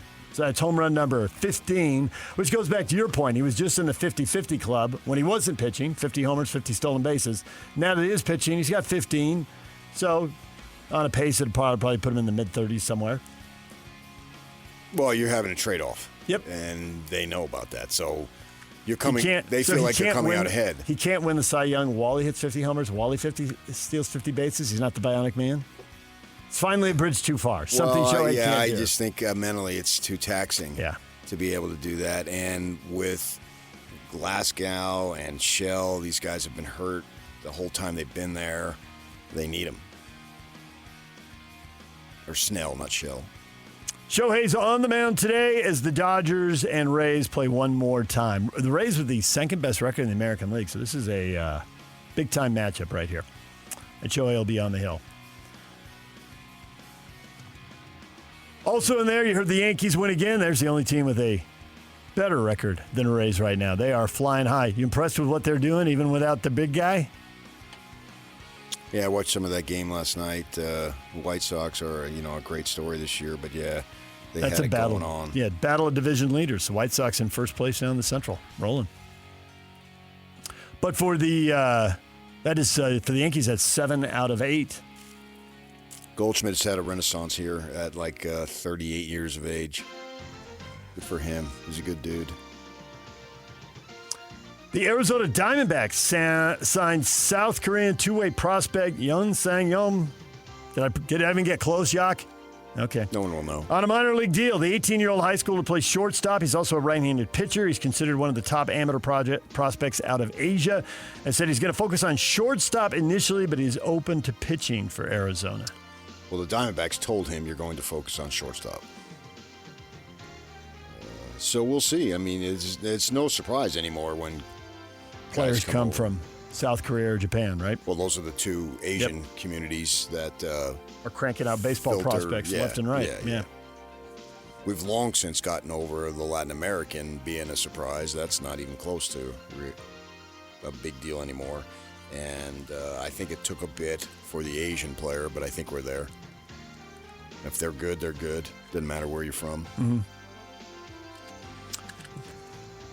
Bees beat Tacoma Rainiers 10-6 tonight, or last night. They'll play again tonight at the ballpark at America First Square. And West Virginia, the last Big 12 team left, knocked out Troy. They're in the last 4 teams. Now they got to win twice now to make it to the championship series. But West Virginia, not exactly glorious weather. The West Virginias and Oregon States of the world, there's still a place for them in college baseball. You don't have to be in the Sunshine Belt. All right, DJ and PK. They've been caught out there. A horrible error at the back. And guess who was around to pounce? Iraq plotted their own downfall because you don't want to do anything like that when this man is around. This man is Erling Harlan. Nico Gonzalez, Lionel Messi.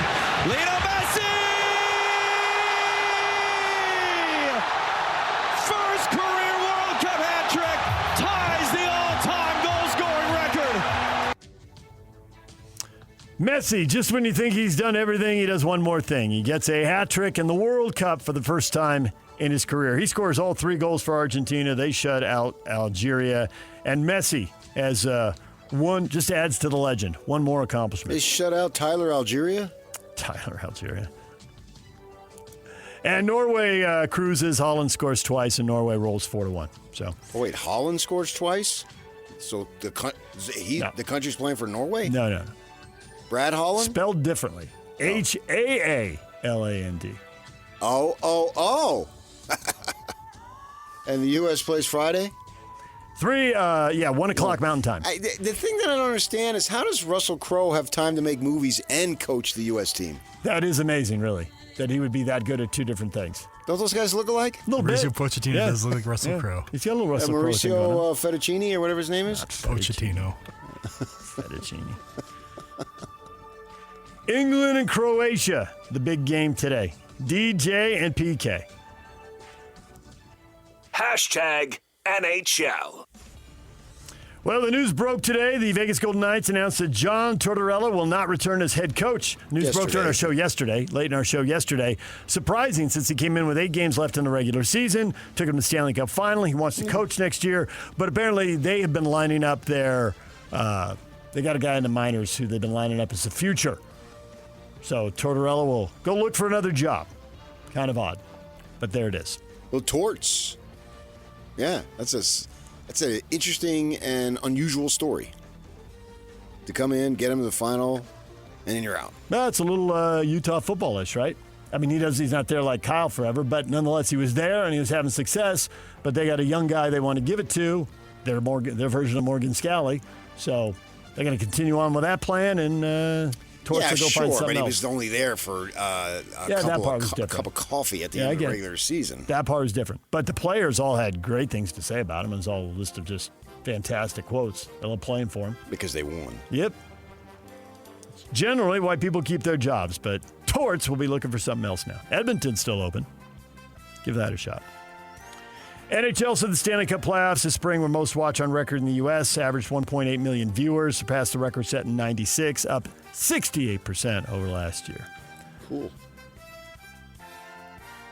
What is trending is brought to you by Shamrock Plumbing. No job too big or too small. Get the personal touch with Shamrock Plumbing. Bob Casper's here for our draft at 8 o'clock, the U.S. Open Championship. We'll talk Shinnecock with Bob Casper. And then Ben Anderson at 9 o'clock, Utah Jazz insider for KSL Sports and co-host of Jake and Ben. And we will talk NBA draft with him. Plus, we got more U.S. Open giveaway qualifiers. We'll be doing that in a few minutes. Stick around. Stay with us. The question of the day is next.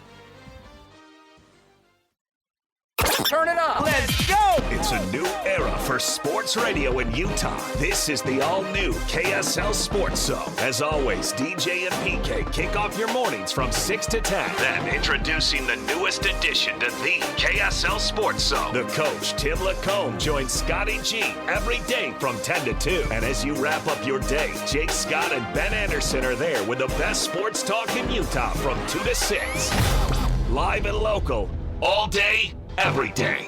Your home for the best sports radio in Utah is live, on air, online, and on the KSL Sports app. This is 97.5, the KSL Sports Zone.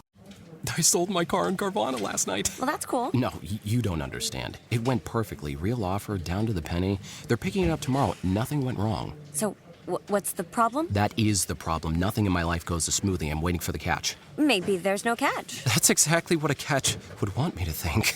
Wow, you need to relax. I need to knock on wood. Do we have wood? Is this table wood? I think it's laminate. Okay, yeah, that's good. That's close enough.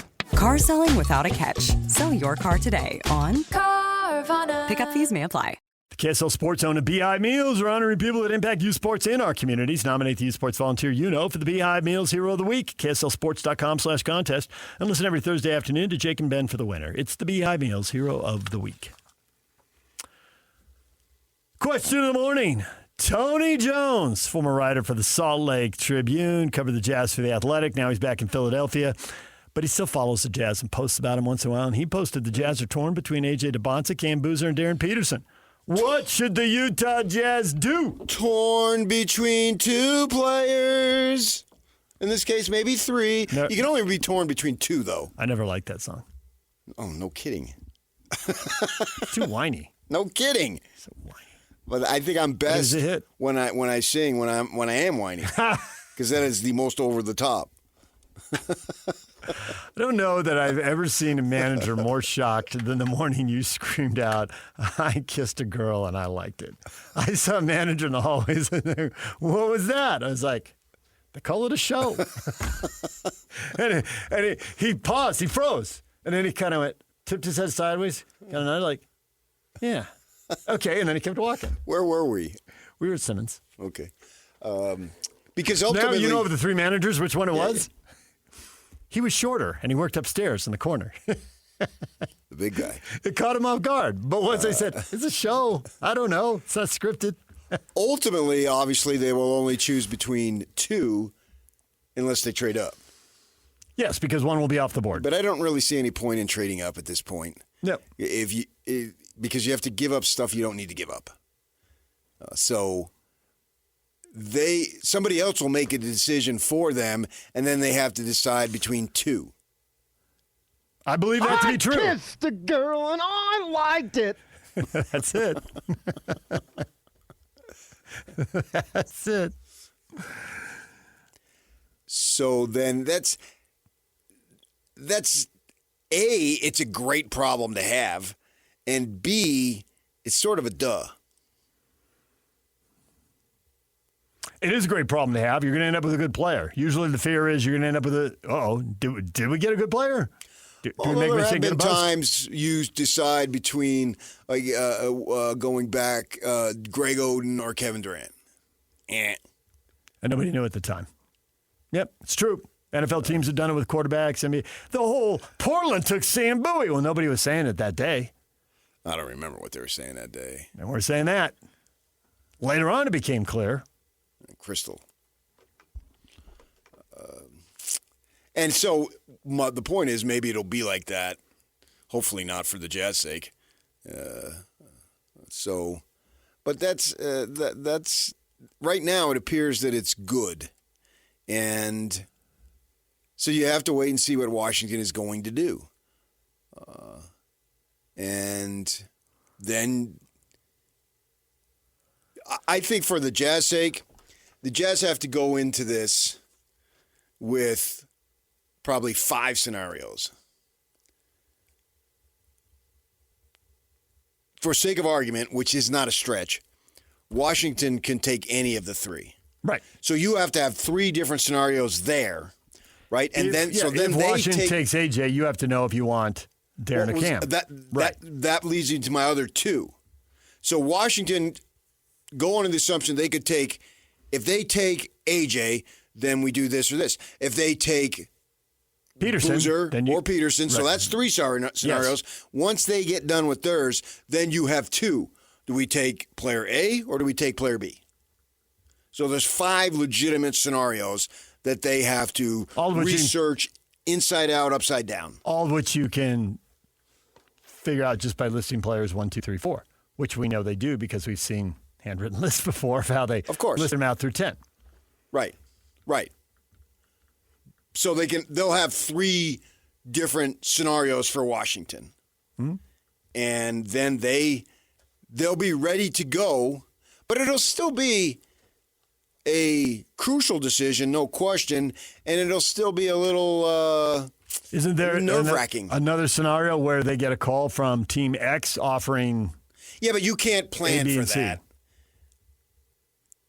Why not? As much because you don't know, because you don't control that. Well, you don't control it, but you don't control this other thing Which is either. why you have these specific scenarios. I think you do control the 5 scenarios, though. You're prepared for all 5. You're prepared to react.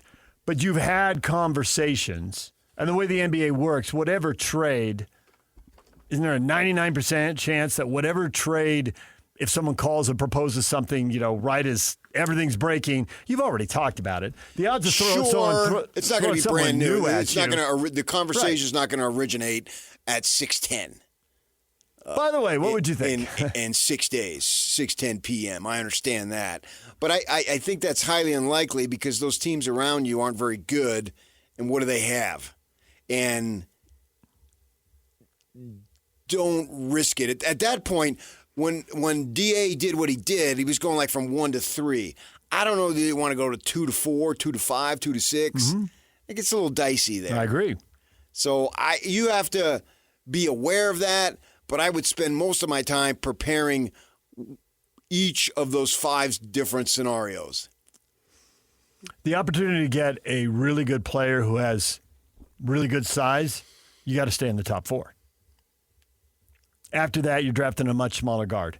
And they're clearly trying to assemble a big team, have a size advantage, and you're not going to get a size advantage if you're outside the top 4. You might get a really good player. You might get the next Jalen Brunson. Well,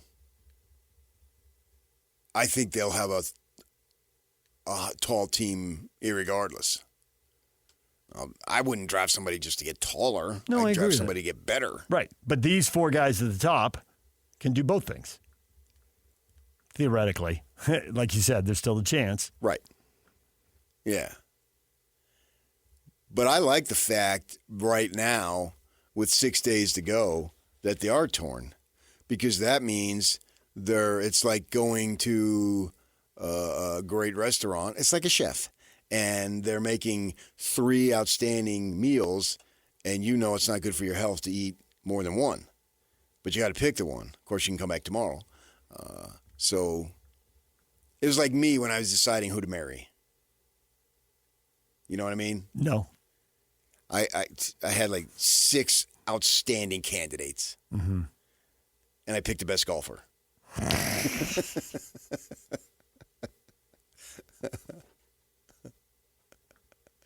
I once had a gal, true story, she asked me for marriage advice. Mm-hmm. And so I said, okay, here's the deal. And she kind of knew me, knew my face. She kind of knew, but she's asking for advice on this very important topic. Mm-hmm. Yeah, she did. Strikes me as unusual, but go ahead. Right. And so I said, here's the deal.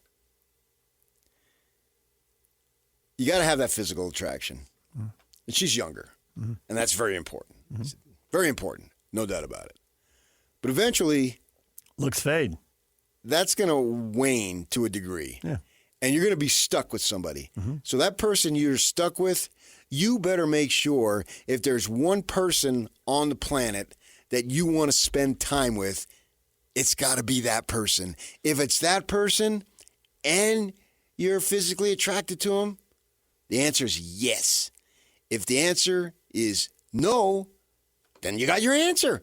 I said, in my case, the answer is overwhelmingly yes. I would, if I had to choose one person 100 times over, I'm choosing the one I got. If I can only spend time with one person, go on vacation, live day-to-day, live the boring day-to-day life. A lot of day-to-day life is humdrum, right? So you better really, really, really like that. But that person, the cliche is best friend, but it's true.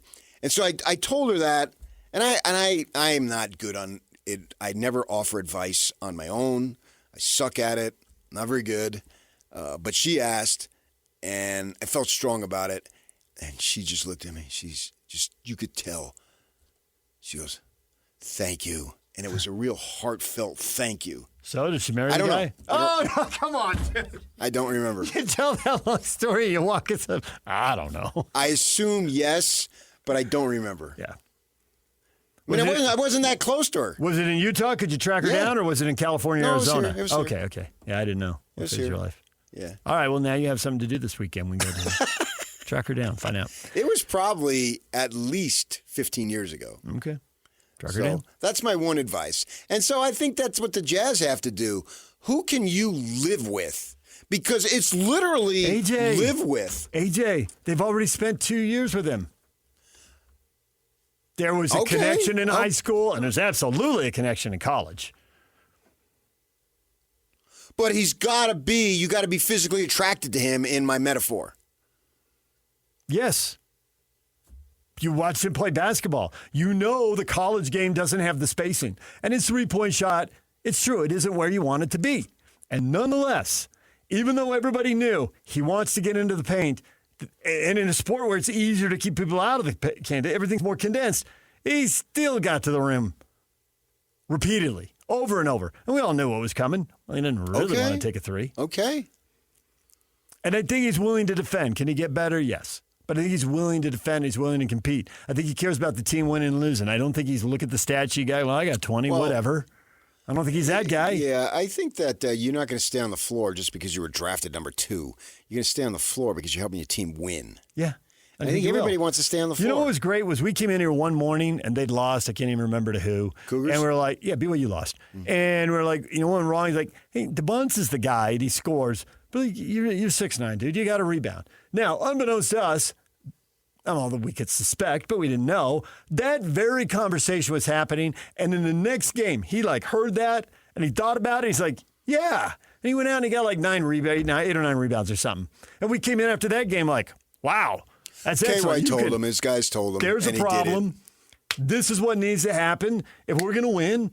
And he looked at it and he went out and did it the very next game. Yeah, he was told you can't leak out. That's a box, right. That's a box you want to see checked, and we literally saw it checked 1 week. 2 games, 1 week. There's the problem. This is the answer. Can you do it? Yes, he went and did it in the next game. Yeah, my feeling and my personal feeling, I haven't been around him and talked to people who've been around him way more than I have, is that he's coachable, he's agreeable, all that stuff. You know, there is some other stuff that they're worried about a little bit, and I get it. You know, family being involved and all that stuff. But I don't have a lot of experience dealing with that at the pro level. I have a lot of experience dealing with it at the college level. That's the kind of thing that needs to change over time. Kids grow up and they need to do their own thing. That is not the first time that we've heard this with a high-profile player. We heard it with Gordon Hayward. Mm-hmm. And over time, you know, the young person, like everybody else, except they're doing it because it's basketball or it's sports and we're watching, but it's no different than, yeah, I know. You know, your kids or your niece and nephew or your neighbor or whatever. Deal. Yeah. Over time, the adults have to let go, and I don't the young see person Pops has to take marching over. into Will Hardy's office very often. So I don't. No. I'm not concerned. I know that's been discussed. Metaphorically, they just need to move from the 4th row to the 14th row. I don't have any big concern on that.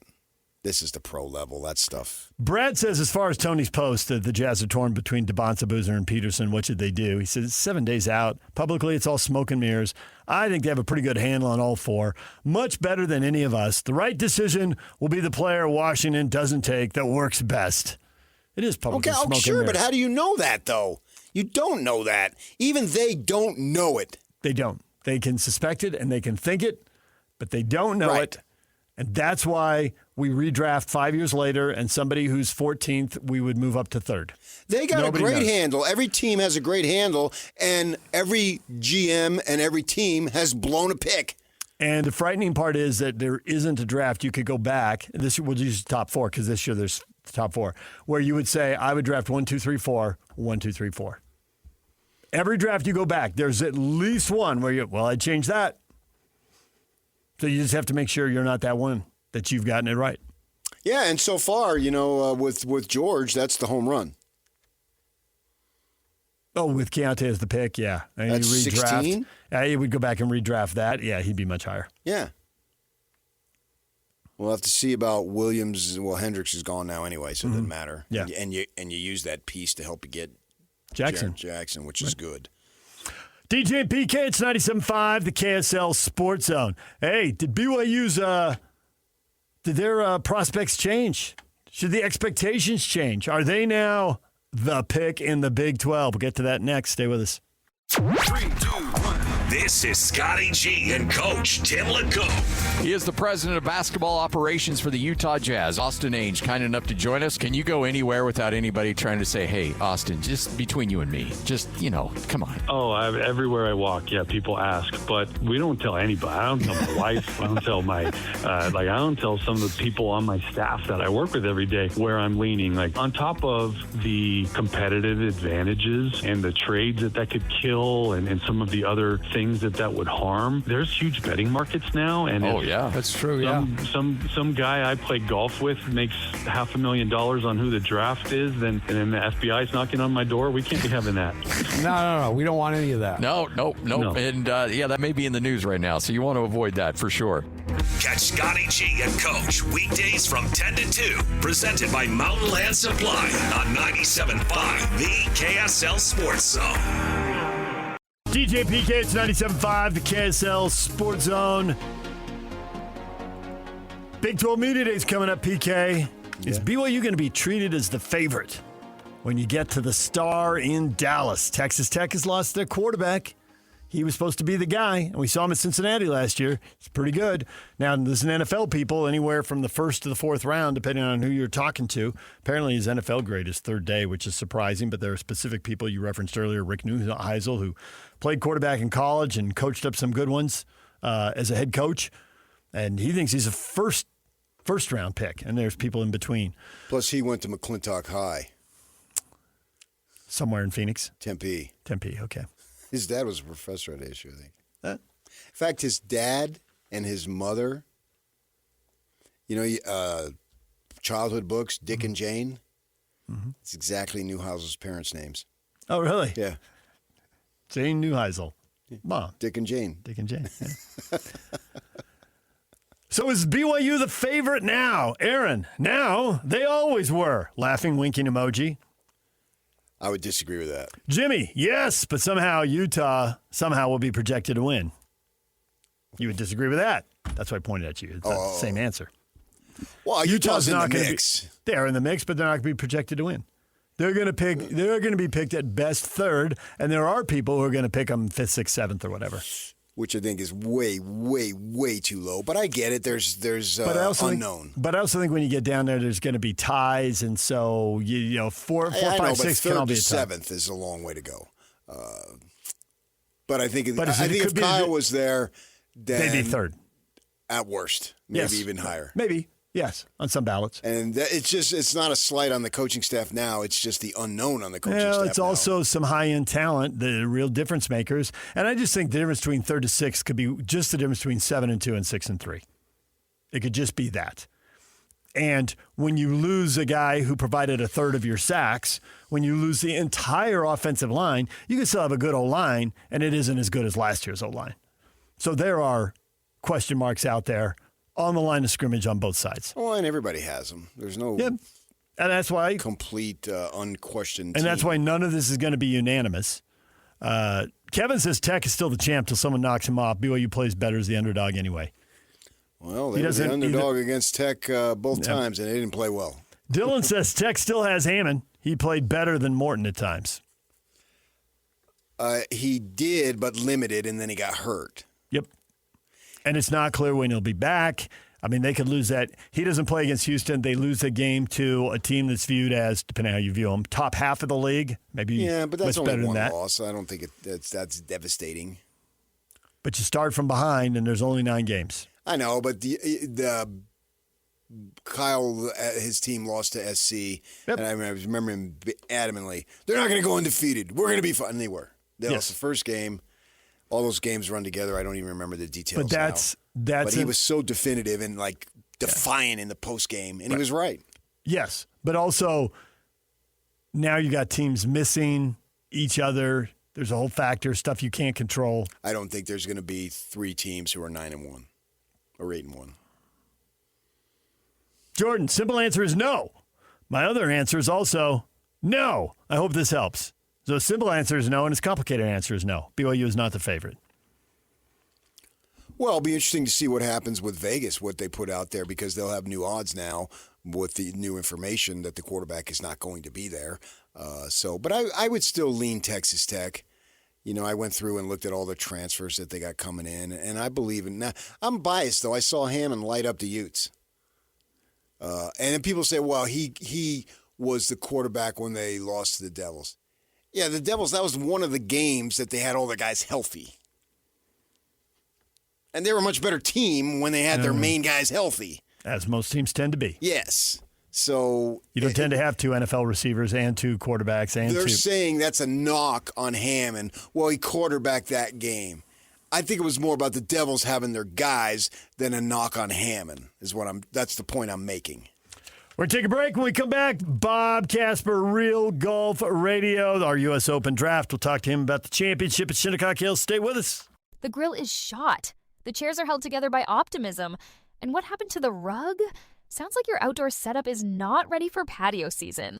Fix it all with Wayfair. Shop Wayfair for grills, rugs, furniture, and more. With 20 million 5-star reviews, room of choice delivery, and expert setup on qualifying orders, it's never been easier to do more for less. Get 10% off your first eligible purchase. Hurry to wayfair.com or download the app now. Wayfair, every style, every home. We all have routines. I'm Jabron, and with diabetes, mine was finger sticks. Sometimes I skip them because it hurt. The Freestyle Libre 3CGM changed that. It gives me glucose insights without finger sticks. Learn more at freestylelibre.us. Finger sticks are required if your glucose alarms or readings do not match symptoms, or when you see check blood glucose symbol for the first 12 hours. The views expressed should not be used for medical diagnosis or treatment as a substitute for professional medical advice. Individual circumstances may vary. For prescription only. Safety info found at freestylelibre.us. Make game day yours. Tickets, food and drinks, stats, and streaming. Everything you need is in the Utah Mammoth app. Download today and make game night easy. Download on both Android and iPhone. Tusk Top. This 2026 U.S. Open Update is presented by Copper Rock, where the pros play on 97.5, the KSL Sports Zone.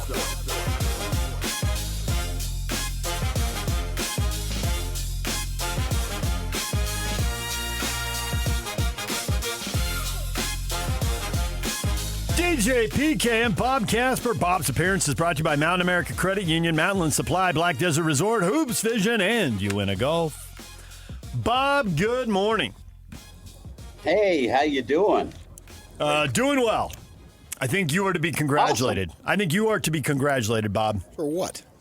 How come? Because I'm driving back from the Utah Summer Games, and I'm on the freeway. I got a long time. I get to listen to a lot of your show on Saturday. A week ago Saturday. Did you? It was a week ago Saturday. Okay. And Brian got on a roll, and I nearly drove off the freeway in Nephi and crashed into Bar W Beef. Because he's like, when he dropped, I played Pine Valley. I don't need to go back there. Shinnecock's a place I could go back to. I'm like, man, he better thank Bob Casper because Bob has hooked him up. So, Bob, thanks for hooking Brian up for the last 25 years. We've been very fortunate. We've been able to play a lot of great places, and this is one of them here at Shinnecock. Yeah, well, screw you. Oakmont last year, Pebble Beach next year. Yeah, it's good. It's pretty good. Another reason to hate Bob Casper. This just grows and grows. Jealousy. But you know what? PK? What? The interesting thing is the president of the USGA right now is John Bodenhammer, and he played with me at BYU. Oh, he did? So, yeah. Oh, nice.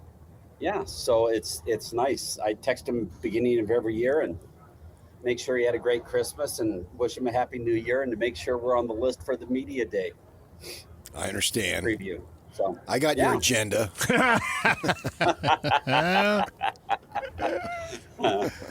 Nice. Oh, funny.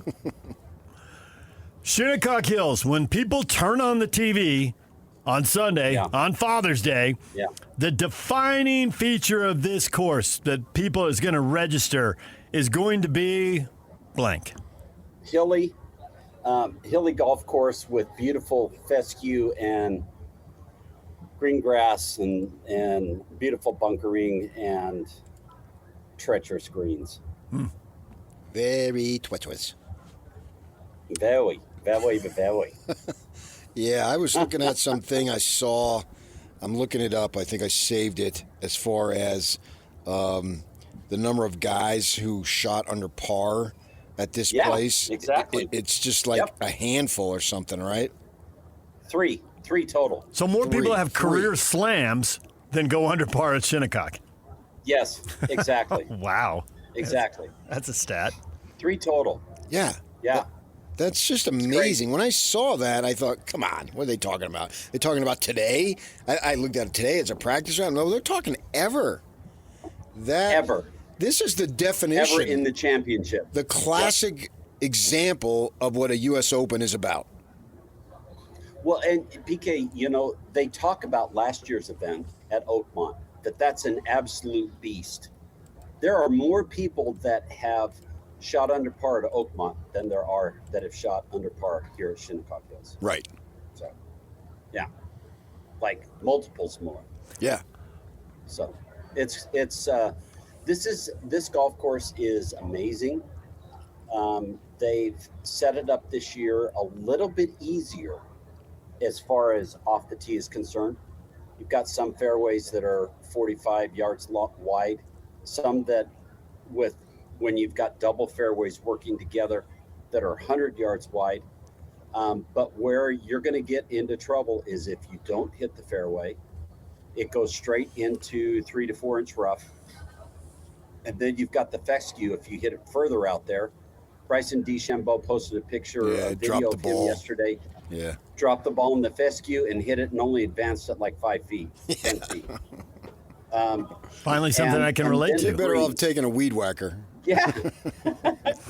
And then the greens. The greens are going to be big. There's a lot of slope-off areas around the outsides and runoff areas off the greens. But in the middle of the greens, there's always a flat area that if you play to that flat area, there's a pretty good chance that you're going to have a decent putt because you'll be able to putt out towards the corners and where they have the flags. So as Rory said yesterday, you have to be extremely patient on this golf course, and it's going to be putting fairways first of all. Then it's going to be putting, and it's going to be short game. Where are the holes that you can make birdie? Where can we look for them? Because if no one's breaking par except for 3 guys ever, then there aren't very many birdie holes. But there must be something out there. Where is it? Well, I think if you're going to do anything, you got to take advantage of the par 5s, and there's only 2 of them. And that's the thing that is tough in a U.S. Open is they like the par to be a 70 par, which means only 2 par 5s, and so you're going to have to take advantage. Is it 16? Yeah, 16 is 1 par 5 on the back 9, and I can't remember where it's at. Maybe 5 or 6 on the front 9. But you're gonna have to hit a nice shot into there to give yourself an opportunity to make birdies. And if like we talked about, if you can shoot even par to 1 under par every day, then you're gonna have a pretty good chance to win this golf tournament. But it's going to be a difficult task for these guys, and they understand it. They understand that the 11th hole is a crazy par 3 that sits kind of up, and the winds come up big time here in the afternoon. They're calling for 8 mile an hour gusts on Thursday, but by later in the afternoon they're going to be 30 mile an hour gusts, and you get up on that green and you can get the ball rolling. The wind can grab a hold of it and it could take it right off the green. With this course being what it is and the rich history and the difficulty of it, you know, last year we had somebody like a JJ Spawn. It was a little bit of a surprise. Right. Right. So I'm wondering, what is the prototype in terms of ability / experience, mental makeup to be able to win? Well, I think, PK, I think it's experience is what you hit the nail on the head. Yeah, you're good. The last four winners, you know, you look at Raymond Floyd, who had won a PGA championship and won a Masters. He had the experience of a major championship winner. So, you know, he came here and he played some phenomenal golf at the age of 46 and he won the golf tournament. And then you got Corey Pavin, who had never won a major championship before, a short hitter, and was able to get around here and win this golf tournament. And then you got Retief Goosen, who fought it out, duked it out with Phil Mickelson. Retief hit a golf ball that penetrated the wind. He hit a heavy, what they call a heavy golf ball. And he was able to win. And then, of course, Brooks Koepka, another guy who hits a heavy golf ball too. So you've got a short hitter and a couple intermediate hitters and a long hitter. And I think it doesn't bode one way or the other for one of those guys to be able to come out. And that's what's really, really cool about this golf course. You have to be patient. You have to hit fairways. You have to hit greens. And you have to use all the clubs in your bag, especially your short game and your putter, if you want to have a chance to win. When you talk about some of these fairways 45 yards wide, you also said hilly. As PK teaches me more and more about golf, there's some courses we play where it's like, hey, this looks pretty wide, but the 20 yards on the right side of the fairway can't hold the ball. So it's 45 yards wide, but you've got to be on the left third if you're going to end up in the middle. And if you're in the middle, you're going to end up on the right edge. And you're flirting with the rough, which is okay at the munis I'm playing at, but it's not okay at Shinnecock. So are they really 45 yards wide? Are we going to have some side hills here tripping guys up? I think it's a lot of all of that, DJ. It's not called Shinnecock Hills for nothing. Right. It's Sands Hills, and it has a lot of undulations. So you're going to have a lot of uneven lies. You're going to have the ball below your feet, above your feet. You're going to have downhill lies, or you're going to have uphill lies. But what these guys are great at doing is being able to shape the golf ball to be able to hold it into fairways that are cantered to the left or fairways that are cantered to the right. So they, in essence, can use a lot of that, but they've got to keep away from those big knobs that are in the fairways and that kind of thing. And they can take advantage of those too if they catch a little downslope off one of those. But it doesn't look like the golf course is going to be too dried out, especially at the beginning of the week. And we're possibly expecting some rain in the first round or the second round. And not a lot, maybe 35, 40%, maybe 50%. But if you get the wind, then it dries out the golf course, and the greens are where they're going to have to worry about those greens getting too soft and too dry. The USGA even said that they've added 10 minutes in between the morning shift and the afternoon shift, where they can go out and squeegee the greens and put more moisture in them again because they're expecting the winds. Right. We saw that. We talked about that with Brian. Yeah. With this being as difficult it is, how much more do you place on the mental aspect? Oh, 100%. You know, the USGA says that they want you to get every golf club in your bag dirty during the championship. Okay, that's what they're trying to do. But they also want that 15th club, the one between your ears, to get taxed and become part of play. And you know, at the PGA Championship, we looked at the guys that bombed the ball, that hit the ball a long ways, and they really didn't back off. You know, Rory said, I'm just going to send it. I'm going to hit it way down there and hit wedges to the greens. And he was coming out of the rough all the time during the PGA Championship. Well, he was asked yesterday, how are you going to play this golf course? And he said, there's a couple holes where I feel like I'm really take advantage of the golf course, the first hole and the 13th hole, and hit it down there with the white wind conditions.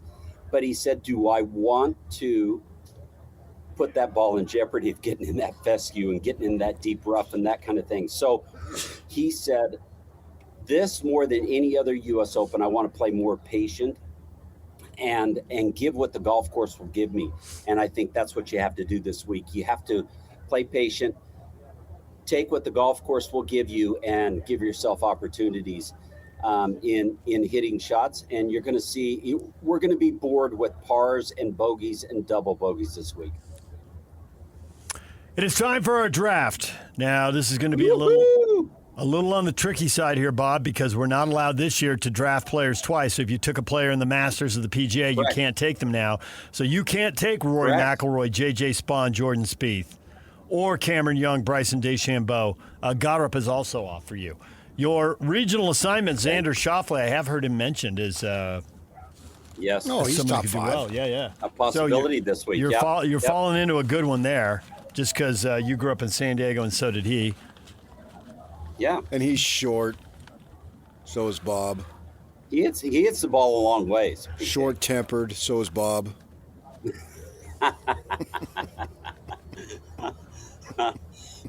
Excuse me. All right, Bob. So I get my first pick. Well, I told you the last two that I was holding this one for this week. I'm going to take Scheffler. No, sorry. My pick first. Career Grand Slam. It ends on his birthday, and it ends on Father's Day. Scotty Scheffler's. Oh, and he just had a kid. It's all set up. Yep. Yeah. Giddy up. I'm so happy for Bennett and Meredith. And what's the other kid's name? I already forgot. I don't remember. I'm sorry. I'll go ahead and take Rory. I haven't taken him yet. Oh, giddy up. Sweet. Those are going to be my first 2 picks in the PGA. Yep. Well, they could be your last 2 because we won't be able to take them. So you can take whoever you want in the first and know they're going to fall to you. Excellent point. I'm going to go with a theme. Last time I went with all non-U.S. guys. I went with foreign guys. I think I'm going to go this time just all white guys. Well, you took Matsuyama, so he's already off the board. So That's what I'm saying. Yeah. Mm-hmm. Okay. Well, on the other hand, Justin Rose off the board. Wow. Justin Rose. You can't take Justin Rose, Tommy Fleetwood, Ludwig Oberg. Those are your Euros. Okay. You also have taken Matthew Fitzpatrick and Corey Connors. I think I'll go with CY. Cameron Young. CY? Cameron Young. Yeah. That's a good pick. Not Siwoo Kim, CY. No. He's a New Yorker, and no, that's a really good pick, PK. And plus, he's a Christian. He's devout in his faith, just like me. Yep. He went to Mass, I think, one of the mornings before. I'm going to go to Mass on Sunday. Awesome. And pray for him. Yes. Well, with that rough, pray for everybody. Well, I mostly pray for me because I need it the most. Who knows what danger lurks? All right, Bob, round 2. What are you thinking? Matty Fitz. My guy. You want to tell that story? 3 wins on the year, and he finished second last week. I introduced Matt Fitzpatrick to the golfing world. No, you didn't. I did too. I did too. Hey, PK. What? Hey, PK, take his brother for your last pick. Take his brother, Alex. Why do you do that? You can introduce the world. That was on my. You don't give PK tips. Take them. Don't give PK tips. You're the Wizards. Hey, you can take them. You're ahead of him, PJ. Yeah. He's yours if you want him, big guy. I wouldn't take him. He only got in on because they had some funky rule there, and Matthew allowed him to get in with that sand trap shot. I'm going to take a guy who's got some top 10 U.S. Open finishes the last couple years. Is it time for Russell Henley to break through? No. Ooh, that might be a good one.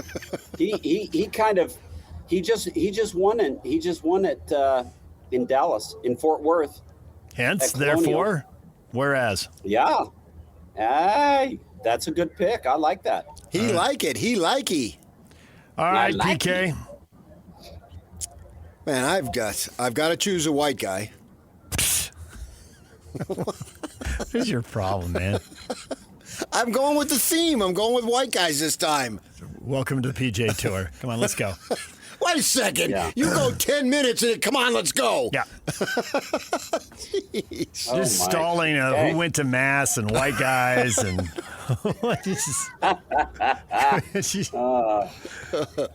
what are the name of the kids? It's all this randomness, man. Okay. All right. I'll go with the big guy. The former beast who slimmed down. Lives in Dallas via Fresno. Bryson DeChambeau. Yes. I didn't realize. I'm not going with what's his face, the Irish dude. What's his name? Who's Roy's friend? Didn't you have Bryson in the first round of the PGA Championship draft? DJ just read it, so he said no. That was last year. You got it. Okay. Round 3, Bob. This is it. Okay. Here we go. This is it. Okay. I am going to take somebody that shot 63 here in the last U.S. Open in the final round, and that's Tommy Fleetwood. Tommy. I thought of, and then I checked the list and realized that I had taken him earlier and was off the books for me. I can't. Dang it. I can't do that. Dang it. So. Okay, so Fleetwood. Yes. All right, you got Fleetwood. All right, I'll go ahead and take Maddie's brother. I like that. A fits. You guys wouldn't even have heard of him if I hadn't have picked him. Not Maddie. U.S. Open. A fits. Yes, I'm taking A fits. Yeah, we can't take him because you already took him. Let's see. Who do I want? You know what I'm going to do? A white guy who went to Mass. Who has cute kids. That's who you want. Why do you mock religion? Why do you do that? Who's from the Northeast? You mock religion. Pick a Jersey guy in New York. I don't understand I never mock your faith, and you constantly mock mine. Are you going to pick or not? You're going to burn. You say you burn on the beach. Get this, Bob. He tells me, I can't stay at the beach too long because I burn. How do you get out and play 4.5, 5 hours of golf if you burn? That's right. Cover up. Cover up at the beach. That goes against the whole point of being at the beach. No, that's the very reason everybody wants to go to the beach if you're there, if you're covered up. Pick someone who uses SPF 50, goes to Mass, has cute kids, and what was the other one? I already forgot. I don't know. You make up all the rules. Guy. Yeah. Yeah, and it's a white guy. SPF 50 white guy goes to Mass, cute kids, and is from Jersey. Well, I'm just, you know what? I just want to tell you guys, I really like my picks for this one. Now, Bob is like, and now back to me. Good honk. Well played. I'm so confident in my 2 picks. For my 3rd pick, I'm going to pick Mickelson. Well, he's not going to be here, so.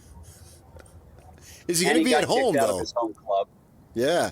I had heard about that. I had told DJ about a month earlier. It's coming. Yep. Something happened. Yep. I'm deciding between Brooks Koepka and a guy that I really have Brooks reminds as me. a regional pick, so you can't have Brooks. You gave him to me because I slimmed down, and now I'm buffed No, like you Brooks. buffed up. Not slimmed down. You buffed up. I did both.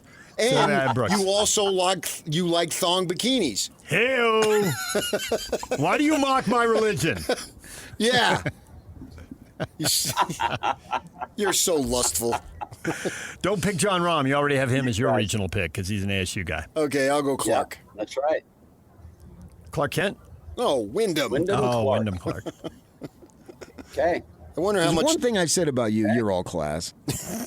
I wonder how much growing up people, when they go first day of class, Clark Wyndham? Yeah, right. All right, Bob, there it is. They're the picks. Okay, bud. We'll run by Brian tomorrow and see if he approves. Throw some names out there. Good. See who he gravitates to. Yeah, you're going to send out the email, correct? Yeah, he will. I just hit send right now. Should be showing up any second. I typed it as we went. Perfect. All right. Thank you very much. Enjoy the time, and make sure that Brian thanks you properly for hooking him up at so many cool golf courses. I couldn't even list all the courses he listed, but the Pine Valley one, I don't need to play Pine Valley again. That one sent me careening off the freeway. Do you want to hear the story about that? Yeah. We got invited to play Pine Valley, okay? We were leaving in about 2 days to go to Philadelphia to go play, and I play a church softball game with my boys, and I pulled my hamstring. I didn't even get to go play. No. Yeah. So Brian took his dad.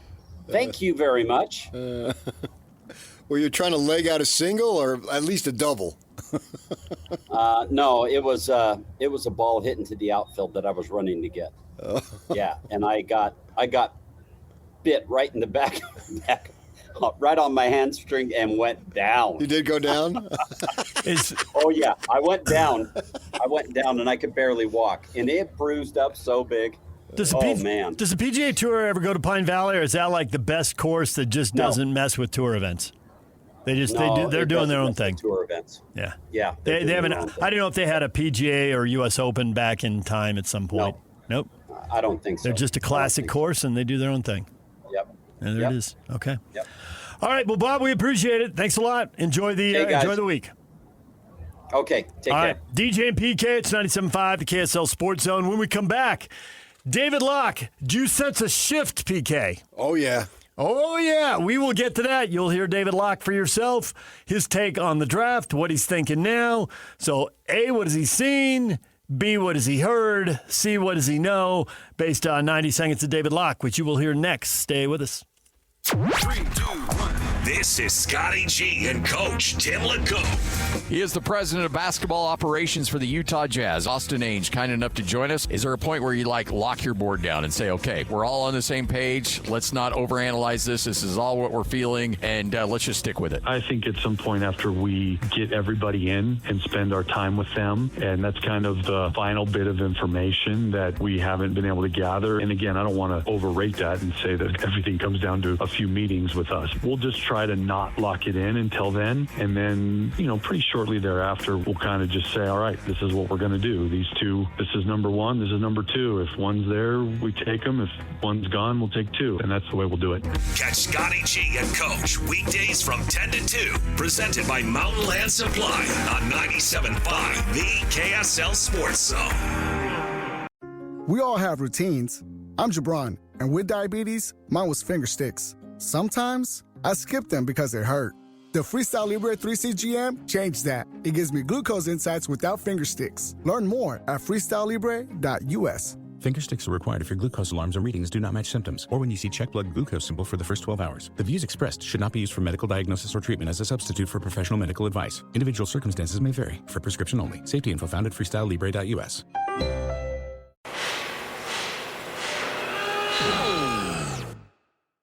When equipment breaks down and operations come to a halt, every single second counts. So why is your maintenance team spending 60% of their time doing anything but turning wrenches?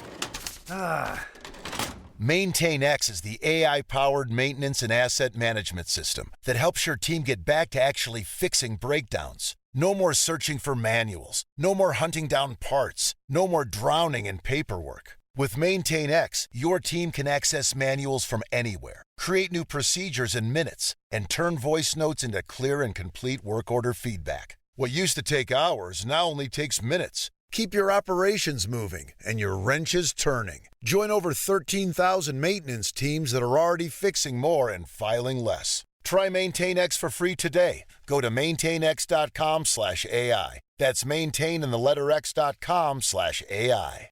DJ PK, it's 97.5, the KSL Sports Zone. Time for U.S. Open qualifier right now. Give away a golfer. Caller 12, 801-575-ZONE, 9663. 801-575-ZONE. You'll be assigned a golfer in the U.S. Open this week. If the golfer wins, you'll receive $300 in clubhouse credit at Copper Rock Golf Course and a $100 gas card. It's brought to you by Copper Rock, where the pros play. And I will give a great recommendation to Copper Rock. Love playing that.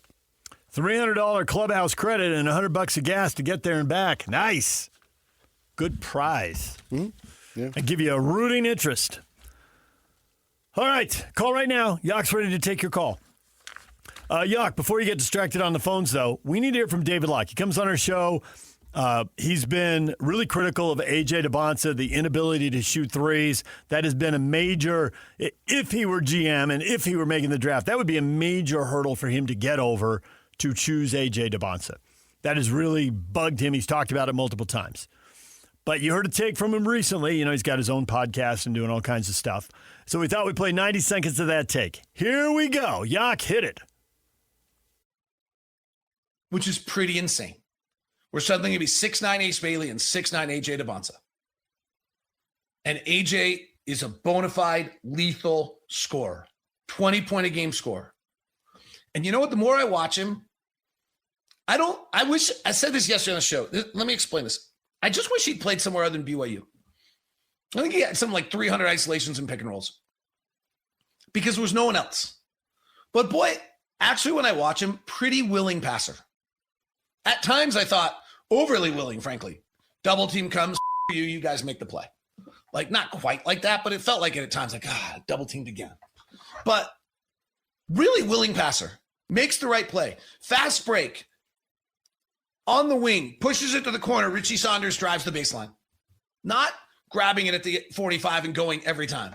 Very willing passer. And I'm actually pretty excited to see AJ Dybantsa play in a setting with other good players. Because I think, similar to what we saw at Ace Bailey, where Ace Bailey was thought of as a chucker and a ball hog, go put him on the floor with other good players. I think AJ Dybantsa is going to make the right play 90% of the time. And I think he's going to find out what Keontae found out really this year is that 48-minute NBA game is long. You're going to get your 20, no problem. There's 110 points scored in a game. You're playing 30 minutes. You're a scorer. You're going to get your 20 or 24 almost every night without any problem. So now he's seeing AJ's positives as opposed to seeing his negatives. Now, can we read into that? Eventually, they come around to what I think. I think that's the lesson here. Okay. He got all frustrated and flustered last week, but he had time to calm down. And he's a human being, wired a little different than most folk, and it took him a little bit, and then he came around to my thinking. But, yeah, I do think that he's changed his tune, and I think he is providing a little insight. He can't give up everything he knows. He just can't. Or suspects, because I don't know that really anybody totally 100% knows, even the top-level management at this point, exactly what Washington is going to do and therefore exactly what the Jazz are going to do. But if I had to bet, and I said this last week, I've been saying it for weeks, I don't bet, but if I did, I would say AJ here. Peterson is the most talented, skilled player in the draft. I've been saying that. I have not changed my mind. And why wouldn't you take, if you're the Wizards, the most skilled player in the draft? It doesn't make any sense to take anybody else. Comes down to medical reports and those interviews. You're sitting across this table from Darren. Why'd you miss so many games? Why is it going to be different in the NBA? Tell us why you're going to play 70, 75 games. Our NBA guy on Sirius Satellite and NBA TV, Brian Gitzeiler, who is a radio partner of Sam Mitchell. Sam Mitchell is a veteran guy, player, coach, and he coached him in the summers, and he signs off on him. That's a huge recommendation for me. And but Washington has to do more than Sam, certainly. And they have. And they will. And I think the Jazz have too, for that matter, and probably Memphis. And so with all that in mind, I think it'll come down to that. And then they'll go with AJ because Washington will take Peterson. Now, I could be 100% wrong. I am not running saying, I told you so if it happens. That's my feeling today. Well, if that does break that way, and I think there's a very good chance that it does, then Doug Gottlieb will be out there, and he will be running and saying it, even if you aren't. If you remember, he did that thing, and he's just sure that the Jazz are falling all over Dybantsa, and he's been saying that forever. Why wouldn't you? I think the kid, the willing passer, absolutely. We saw it specifically. Listeners, and they can draw this memory in their minds if they watch the game. It was in Madison Square Garden against Clemson. And I think that was the game he was throwing the lobs to Keita. Yeah. And there's no question he is not looking to just dominate the ball. Yes, the ball's in his hands because he's so good. It's like, Taysom Hill when he was playing college football and in high school football and youth football. The ball was in his hands because he's so good. He can run over you or by you. You pick the choice. So, of course, the ball's going to be in his hands.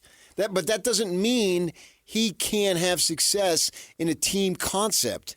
And, yes, the way everything broke with injuries, BYU's foundation crumbled, and that's who was left to be the man, was AJ Dybantsa. He had no choice.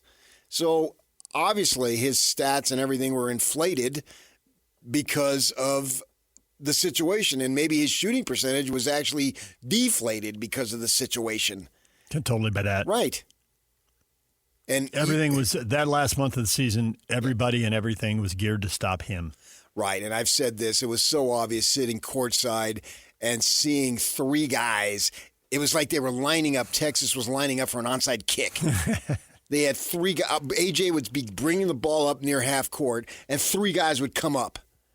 And you know how everybody's intense when they know an onside kick is coming?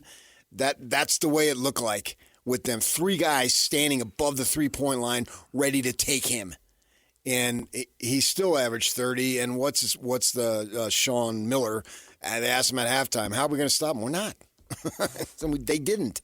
So there, and it was one of 9 or something from 3, something like that. He didn't have a good game shooting from distance. And they lost, so be it. But none of that matters now. I think all the things that you want in a player, and you are big on the tangibles in terms of length. And length is exactly that. And he's got it. He's got the long arms. His strides to the basket. I said he should go to the LA Summer Games and win the triple jump because he takes these enormous strides. His legs are so long. His arms are long. And he's going to get better. He has a desire. And plus, he wants to show people. He went to BYU. Guys like him don't go to BYU. And I don't care about the money. The money was the same somewhere else, everywhere. Right. Yeah. But yet he chose the path of least traveled, obviously. And so you're going to get somebody here, and it's the same thing. So how about this? He couldn't deliver a Final Four to the Jazz, but he delivers a Final Four to the Cougars. A Final 2 and a Final 1. No! The championship. You get a second player of that caliber at the second pick, combined with some of the talent that you have, and then down the line you add more. To me, it's not unreasonable. It's not unreasonable to think that. It's not unreasonable. That's unusual. No. Well, speaking of unusual, what AJ does is unusual. Nobody goes to BYU like that. That's Stephen A. fell off the chair, basically. He did. And they were just what we were talking about. I looked up and they were debating the same thing. Who should go number 1 to the Wizards? Peterson or Dybantsa? I think if I'm the Wizards, I would go Peterson. I think he's the most skilled guy. And Kevin Young, who spent a long time in the NBA, talks about, he said it to us, that the Holy Grail is shooting. Peterson's got it. He is so smooth. And he's got decent length for his position. The montage they just put together while they must have been talking about him. Obviously, we have the sound down, but I looked over. I can see it. And the first thing I thought as he was scoring is that dude is so smooth. It's just ridiculous. Yeah. And the cool thing, whoever edited and put it together, is they had him scoring a bunch of different ways. Mm-hmm. He was driving from the wing across the hoop, finishing with his left hand. He was coming down the middle, finishing with his right hand. He was hitting a baseline jumper. He was hitting a wing 3. He was jab stepping to the top of the game. He's scoring from all over the court. Lots of different ways, little mid-range stuff.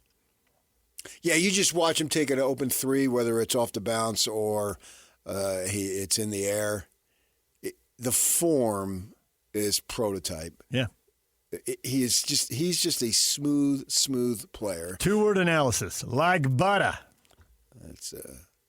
And that's with an A, because if there's nothing that Whitey White doesn't have, it isn't street cred. You've got street cred out there. So when you say butter, and I've been around you, you like the N-words like that. You don't say butter.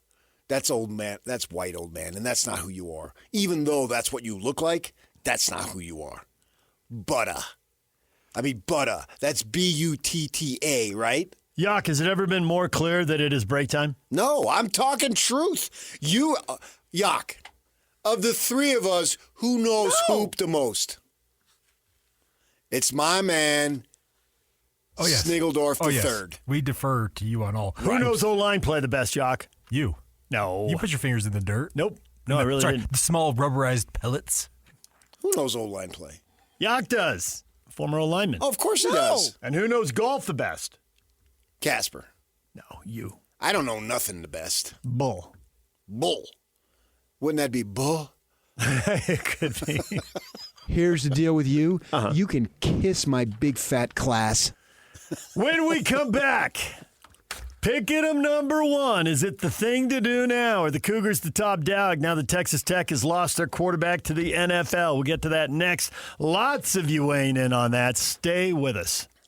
Welcome to This is Jay Scott and Ben Anderson. John Kurtz joins us. You can find his podcast, Open for Business, the Big 12 podcast, talking about the Sorsby trial. I don't think anybody expected him to be available to play next year, and now that looks exactly to be the case. Texas Tech already had a lot of attention on them, but that has ratcheted up about tenfold now. And, I mean, you talk about being the villain. From a Big 12 perspective, Tech thumped everybody minus Arizona State last year, so you're tired of losing to them. So you've got fans in the conference with a ton of built-up animosity. And now you throw on top of that this situation with Brendan Sorsby. If they're going to have him playing quarterback, Texas Tech might as well line up. They should just dress as Darth Vader when they come out there. Forget the helmets, man. Get the Darth Vader mask and just wear those out on the field. Like, they are going to get more heat than any college football team that I can remember this year. And people are going to be rooting very hard against them. Catch Jake and Ben afternoons from 2 to 6 on 97.5, the KSL Sports Zone. It's a Win Tickets Wednesday. Caller 12 right now, 801-575-ZONE will win a pair of tickets to see Rod Stewart at the Utah First Credit Union Amphitheater on Friday. Date night, 801-575-ZONE. Get your Rod Stewart tickets right now. Good luck. Be caller 12. PK Texas Tech needs a new quarterback. His name's Will Hammond, and they don't know if he's going to be healthy in time for the conference opener. Does that make BYU the favorite now? Yeah. Are the Cougs the top dog? Bear with me. That's BYU's slogan in 2026. You're good at slogans. Big, gigantic thing hanging on the outside of the stadium. Bear with us. There's Bear Bachmeier running. Running, throwing, dragging Utes into the end zone. Bullish on Arizona Wildcats going into the end zone. Yeah. And what's cool about it, man, is game 2, the Cats come to Provo right off the bat. Yeah. No offense to Utah Tech, because I love my, the Trailblazers now. I love my Trailblazers. But let's get on to game 2, which is the first game of the conference season right off the friggin' bat, right? I don't think anybody else is playing a conference game in week 2. There should be more conference games week 2 and 3, but there are not. They had to organize that. Take advantage of that. It's good that they're doing this. They're only doing it because of Notre Dame. Should be a little more of that. Yeah, well, and that's a great matchup. Big game right off the bat. Yep.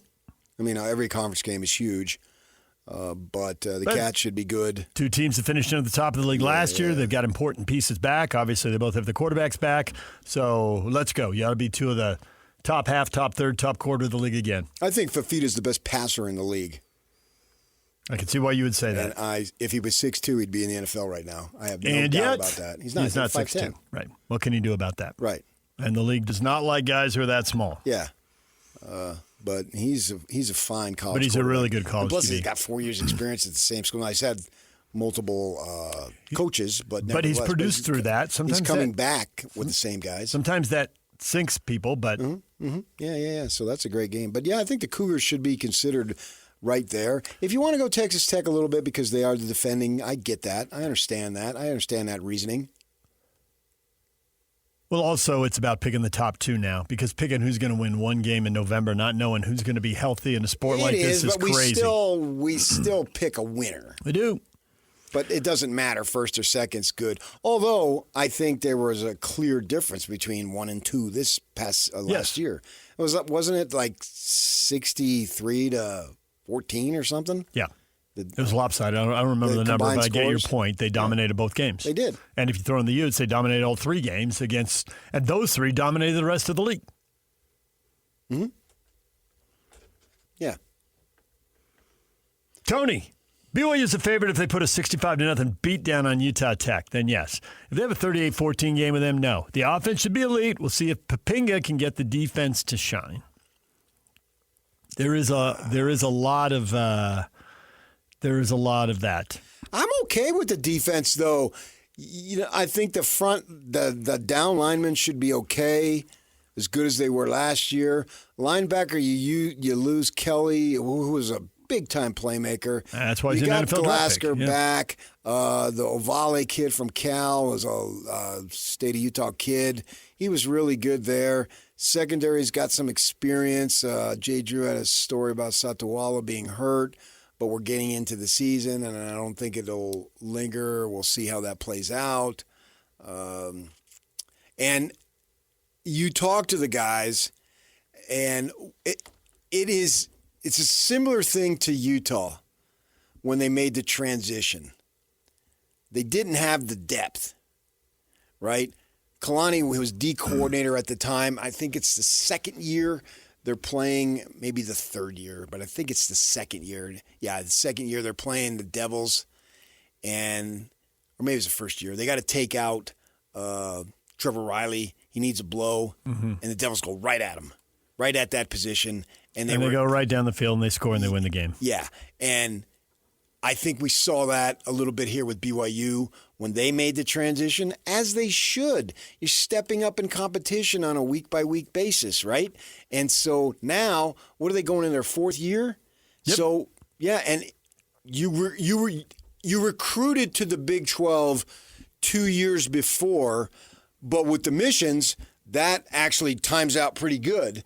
Now those guys have all been home for 2 years.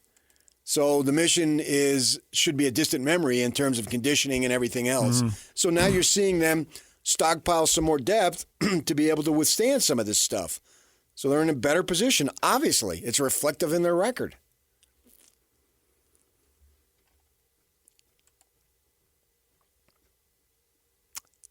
There are people who just they can't help themselves. In what manner? Donnie, no, we're the underdog. The Utes are the preseason number 1. Put the pressure on those guys, Donnie says. Well, no, I don't think the Utes will be a preseason number 1, but I do think they'll be in the mix, and they should be in the mix. They've earned the right to be in the mix. But as you pointed out, there's unknowns on the field and unknowns on the sidelines. I think 3rd is the highest they'll be picked. Which is fine. Some people will pick them down at 6th or 7th, and that might only be the difference between going 7-2 and 6-3. I think Devin Dampier has an opportunity to be conference MVP. I can see why you say that. Returning quarterback, good team. He could put up huge numbers. Right. Could have a little more of a chance to throw the ball this year. I still think there'll be a lot of running. There should be. He's dynamic. Yeah, and I don't think they got a crazy guy running the offense, but he does like to throw it. There could be a little more of that. Well, they got the best receivers they've ever had. Low bar, but I get your point. Why do you got to be negative? I think I'm being factual, pragmatic, realistic. Okay, but you didn't have to rain on a parade. Low bar. I do think the receiver class could be better. I think if there's ever a time in an offseason to say, this is year it's going to be different, and you have correctly pointed out, I've only heard that like 15 years in a row. Why would I? Charlie Brown, you're pulling the ball back. What's going on? And I get that. Lucy pulls the ball back. Lucy pulls the ball back. You're right. I totally messed up that metaphor. But it is different. Morgan's here. You got a different head coach, a different OC, a different receiver coach. If there was ever a time it was going to be different, this is it. We give Kyle his flowers justifiably because he's so good at identifying, projecting talent. And you are so groovy, giving him his flowers. Everything that's hip and lingo, you pick up. Like butter. Man. But Kyle struggled a little with quarterbacks and clearly got better, or they wouldn't have Huntley and Rising. Well, and even this past year, I mean, they had 2 good quarterbacks. So that his ability to identify and develop quarterbacks, or at least let other people identify and develop them, if you want to argue that, hey, he was passing it off to other people and other people identified him, fine, whatever. He's head coach. He gets the credit or the blame. It all comes back to him. So he's getting better there. But receiver, you can't really say that. They never really got good at identifying and developing wide receivers. They were great at identifying and developing tight ends. Outstanding. But not wide receivers. But now it's a completely different cast of characters. Head coach, OC, receiver coach. So what has been true doesn't have to keep being true. If Ute fans want to have hope and say this is going to be different, maybe it will be. You get up and down the line now, you got different people calling shots. The problem is, will everything else be as good? And it is all complicated as much as we want to say this person, that person. As you always love to point out, there's NIL looming, and if you don't have the money, how do you get the best receivers or the best pass rushers or the best offensive tackles and pass protectors? How do you get them? You got to. So what was done 5-10 years ago is off the map. And if you don't have the same money relative to what everybody else has, even what was done 2-3 years ago can no longer be held up and compared. If everybody else is pulling away from you financially, is that true or not? And Morgan did say some of the things at his press conference that you have to say when you don't have as much money as the other guys. We want people who want to be here. We want people who want to get better. I mean, you always want that, but when you don't have as much money, you got to really sell it. Yeah. Because it sounds good, and it's true. Whether you have the money or not, it's true. But when you don't have the money, it's the thing you can sell. Yeah, but Texas Tech wasn't about development last year. They were about paying guys to come in and play. Yes, I think that their coaches would probably tell you, well, over the course of the season, we want them to develop and get better, which is true. They were already studs But it would in. also be true that when they identified them in the conversations that we're not allowed to hear, they said, hey, this guy's going to be picked in the first 3 rounds of the NFL draft. They got Bailey for one reason, cash. This guy's going to be picked in the first 10 picks. And that's fine. Yeah. If you can do it. And if you can't, then you say the other thing. Right. All right. Coming up, Ben Anderson, Jazz Insider, KSL Sports Coast. Jake and Ben joins us next. Stick around. DJ PK, and we're joined by Ben Anderson, Jazz Insider for KSL Sports and co-host of Jake and Ben. Ben, good morning. Good morning. So, Ben, 5 years, $140 million, $28 million per year for Walker Kessler. We were talking earlier this morning about this. Tim McMahon had it. You confirmed that. Those numbers are the real deal. It makes sense to me because I thought when we talked about this earlier, like at $20 million, you're going to get outbid. At $25 million, seems bottom of the market. You're probably going to have to pay him $30, so they settled on $28. I don't have to do it. I can just go in $5 million increments. So $28 makes sense, but it does make sense that somebody out there might try to get him for over $30 million. Would the Jazz match anything up to $35? Where do you think, assuming he gets another offer that's better, how far would they go and match him? What's that number look like? Yeah, I think that's the big question is, where are the Jazz outside of their comfort range? And I wouldn't be surprised, honestly, if Walker wants fewer years so he can get his next contract sooner, where he can get ideally another raise and start making money on top of what he's already making. So, is it 35? Is the team going to offer 35? I kind of, for no reason, just how NBA teams operate, kind of keep coming back to, is there a 3-year, $100 million deal out there for him? Where a team says, yeah, we're going to give you more on average per season. It's $5 million more a year. It's a lot. But it's also shorter. So if something does go wrong, they can get out of it quicker. Mm-hmm. I could see that. And I think, I think the Jazz trying to put 5 years on there is a sign that they really believe in Walker and want Walker to know that they believe in him. But also they want to have him locked up for a long time at a relatively low number. 5 years from now, $28 million is not going to look like that much on the NBA landscape. You kind of have the same thing, at least in theory, with Walker Kessler. He wanted to be extended last summer, and Darren Peterson doesn't want to work out or whatever for the Jazz.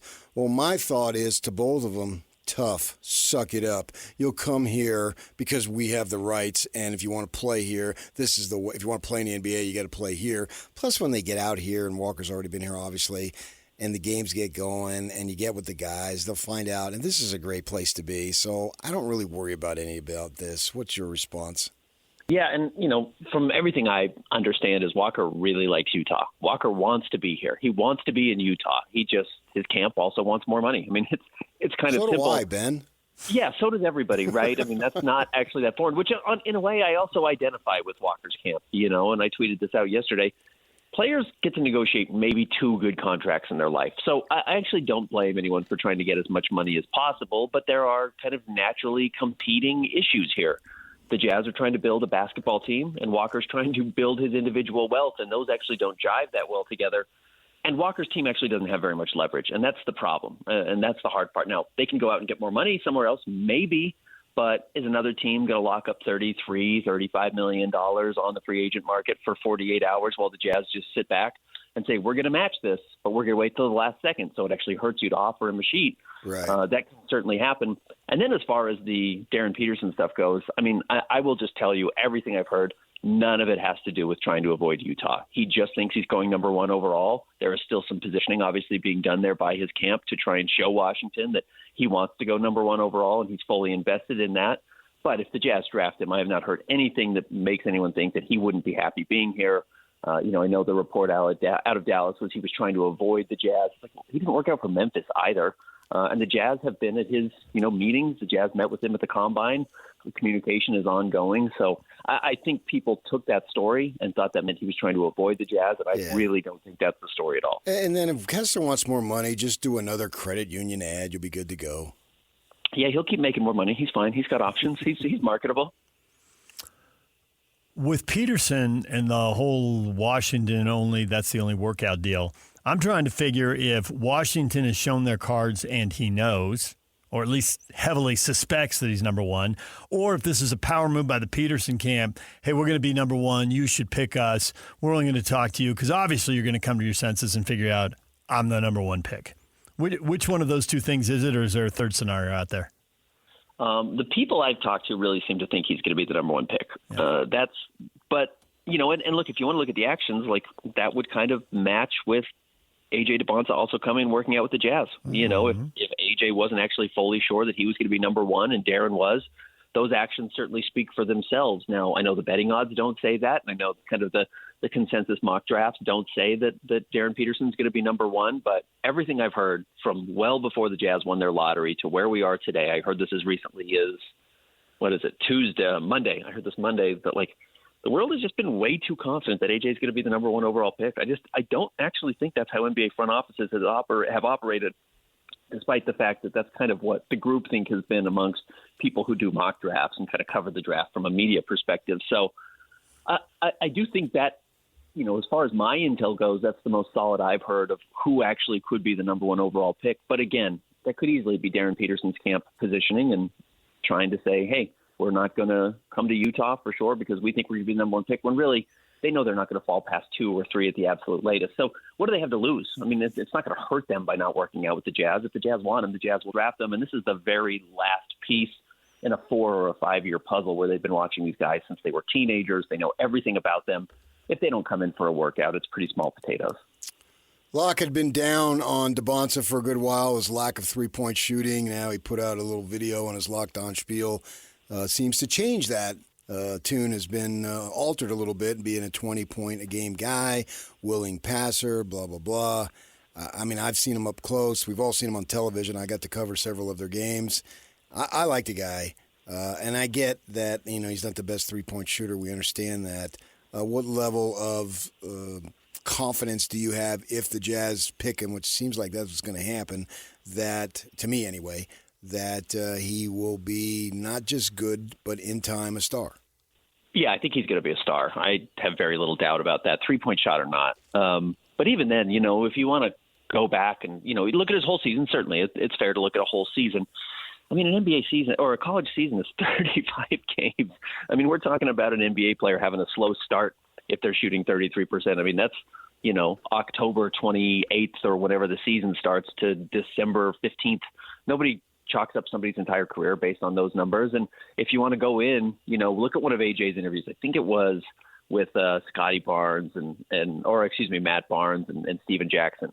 And he said, look, I realized I could score 30 a game if I wanted to. And I think if you look at the point where he's kind of talking about in his season where he could have averaged 30 or more, what does he put up, 43 on Utah or whatever it is? Look at his numbers from that game to the rest of the regular season. It's like a 16 or 17 game sample. I think it's more than half the year. look at his three-point shooting. It's at like 36%. Like, it even got better within the season, and then it fell off of the tournament a little bit, and they didn't play many games, but you're talking about 4 games over that stretch. So, like, he has shown an ability to, A, not just score at an extremely high level, because I think he was up near 30 points a game during that stretch, but he was up over 36% from 3. My fear on guys in college about not being able to shoot the 3, you look at their box scores, and if they have like 2 attempts a game, 0 attempts a game. AJ's at like 6, 7 attempts a game pretty regularly. He has games where he's made 5 in a game. Like, I just kind of think that's something that's somebody who has confidence in their three-point shot. And generally, I believe those guys are going to get better. So even if it doesn't come along, I still think he's a star. If it does, I mean, you are talking about the best player from this draft. Ben Anderson, join us. You will hear him today at 2 o'clock. He and Jake will be on the air here, talking a lot of hoops with the draft bearing down on us. You go back and redraft drafts, and the top 4 are never the right 4. There's always somebody who was picked 8th or 18th or 28th who should have been in there, and someone in the top 4 who shouldn't have been drafted at all or shouldn't have gone in the top 20. So this 4, there's a real consensus of the 4. Who do you think when we're 5-10 years out, we're going to go back and scratch our head and think, why in the world was that guy in the top 4? That shouldn't have happened.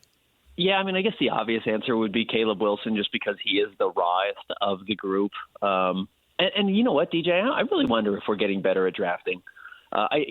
Clearly you go back and there's still, when you take 4 guys versus the field, which is the next, 56 guys, obviously one of the 56 is going to jump up. But, like, I don't know, if we're 3 or 4 years from now, we look back and look at this past top 5 with Cooper Flagg and Dylan Harper and VJ Edgecombe and Con Knipple and Ace Bailey and say, no, it looks like the good top 5. Like, there's a possibility that absolutely is the case. Maybe we are getting a little bit better at this, or maybe we're not, and that was just a fluke season. So I would probably say Caleb Wilson, just because the skill set is yet to develop fully. And even then, he put up almost 20 and 10 at North Carolina, and they were really good when he was on the floor and not very good when he was not. So I think he's going to be a good player as well. The difference is going to be, who of the guys behind them jumps up. Is it Darius Acuff? Is it Keaton Wagler? Is it somebody 10, 11, 12, 13? I like Vass or Johnson kid from Michigan quite a bit. I think he's a really good player. Like, someone's going to jump up inevitably, but I understand why these 4 are the best players. It's an interesting time for the Jazz with this pick that is so fundamental to their success and crucial. But yet at the same time, they just can't be focused on the draft, because then they got to turn around and a week later really starts going with the free agency. Depending, I guess, to what they do with Kessler, what do you see their level of activity being in that particular way to build your team? Yeah, what I've heard is, if Darren Peterson's the guy at 2, the Jazz probably still need another ball handler in the backcourt to come in and help, and that's not to replace Keontae. That's just to come in and help, off the bench or help with Isaiah Collier. And if it's, AJ Dybantsa or Cam Boozer, they might feel like they need 2 guys. They might go out and try and get 2 guards who are, ball handlers who can come in and support and help, because they do need that. They do need more ball handling. Now, AJ's a really good ball handler. I actually wonder if there's more playmaking to his game than he was even able to show at BYU, when he averaged way more assists per game than Darren Peterson did. But if Darren Peterson comes in, is his playmaking actually a lot better than people thought? Keontae George came in and was a much better passer from day one. Ace Bailey came in and was a much better passer from day one. I wonder if that's a stat that kind of gets lost or gets blurred in college, that gets much better kind of naturally once you get to the NBA. But, yeah, the Jazz need another ball handler or 2, and they certainly need a lot more defense on the perimeter. So I think you look down some of the names, the Marcus Smarts, the Anthony Meltons that have been out there. I think those make some sense. Gary Payton II. I wouldn't be surprised to see the Jazz, flirt with somebody like that. How much money do you think they're going to have to go get those guys? Because the teams that have gone and taken a young team and jumped up to the championship level, and you go back 10 or 20 years, the Warriors won 4 titles. They did it. The Lakers, who won the three-peat, they brought in a couple of veterans, and usually they bring in one person who's really good and somebody else who's solid, who's really solid. But could the Jazz afford to do 2, or you think they're only adding 1? They've got the mid-level exception, which is, I think it's like $20 million this year. It's like $19 million. It's pretty hefty. So you could go out and maybe sign a guy for 2 years and 20, 2 years 25, and then get another guy on a vet minimum contract essentially, and see if that's enough for you. So I could see them going out and trying to get 2 players, or do you give one guy $20 million for 1 year, or 2 years, $40 million, and really try and make a splash. That seems a little rich for me for a gamble on a team that I'm not, I know the Jazz think they're going to be good next year. I don't know if they know how good they're going to be. So I wonder if they would invest that much or sacrifice that much flexibility for a season or two. But maybe you do 1 year. Maybe you just say, hey, we're going to give you a lot for 1 year. We think we can make a real push, and then we'll reexamine where we are a year from now. I could see that as well, but I definitely think they will be aggressive. I think they will try and fill out this roster more completely for sure. They've invested a lot of time in these young guys the last couple of years as they've been losing. And right now it seems that we're overlooking a lot of them, or if not all of them. Your guess, your projection in terms of who would be a rotational guy out of these young dudes the last couple of years? Yeah, I mean, it's really tough. And unfortunately for them, like if nobody makes the Keontae George jump, and I'm not saying Keontae George, who suddenly became, a 9-figure player in the NBA, I don't think anyone's expecting that from Bryce Sensabaugh or Cody Williams or Kyle Filipowski even. But if one of them can jump up, that would be a huge positive for the Jazz. Now, I don't know how you pay that person next year, but if one of those guys was to jump up, that could become very beneficial for the Jazz and could actually solve a lot of their issues. As nice as Darren Peterson is and the skill set he brings, and he's a better player than Bryce Sensabaugh. But if Bryce becomes a knockdown three-point shooter and consistent, can give you a little bit in the area of team defense being in the right spot, he could be really helpful. If I had to bet on who it's going to be, I do think Kyle Filipowski just makes a lot of sense. He's further along than those guys since the day he came into the NBA. He's going into his third year. I bet physically he's kind of really starting to catch up finally. I think he understands exactly what his role is going to be. 15 to 20 minutes off the bench is going to be beneficial.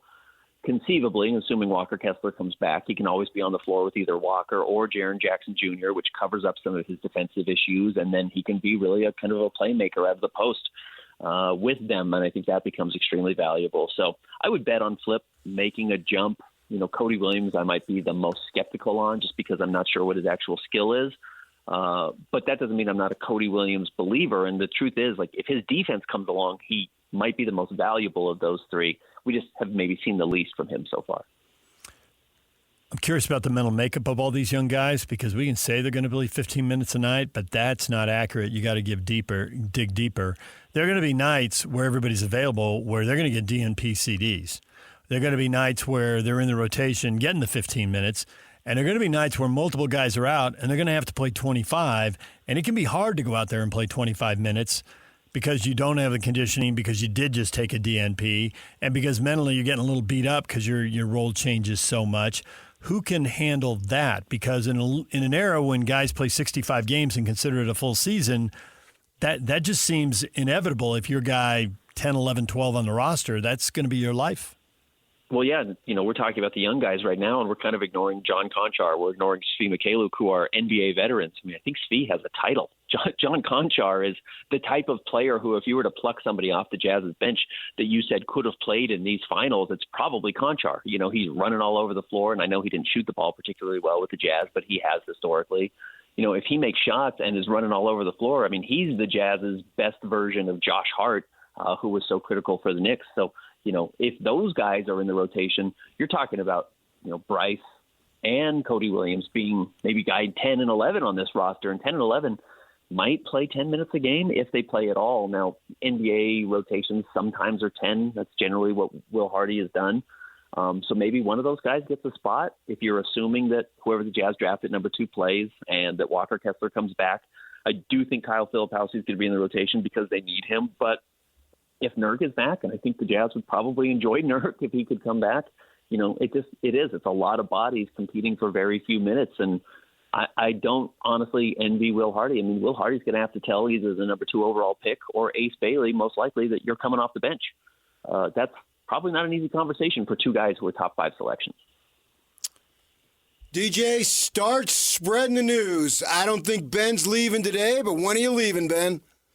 I am leaving Saturday morning, and I'll be in New York, obviously, for the draft. So Monday, they're doing all the player interviews.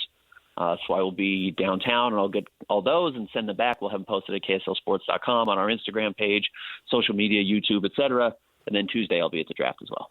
Do you have Ben's final mock draft 0.0? I don't know how many mocks you'd be into it. You ready to call the top 2 picks?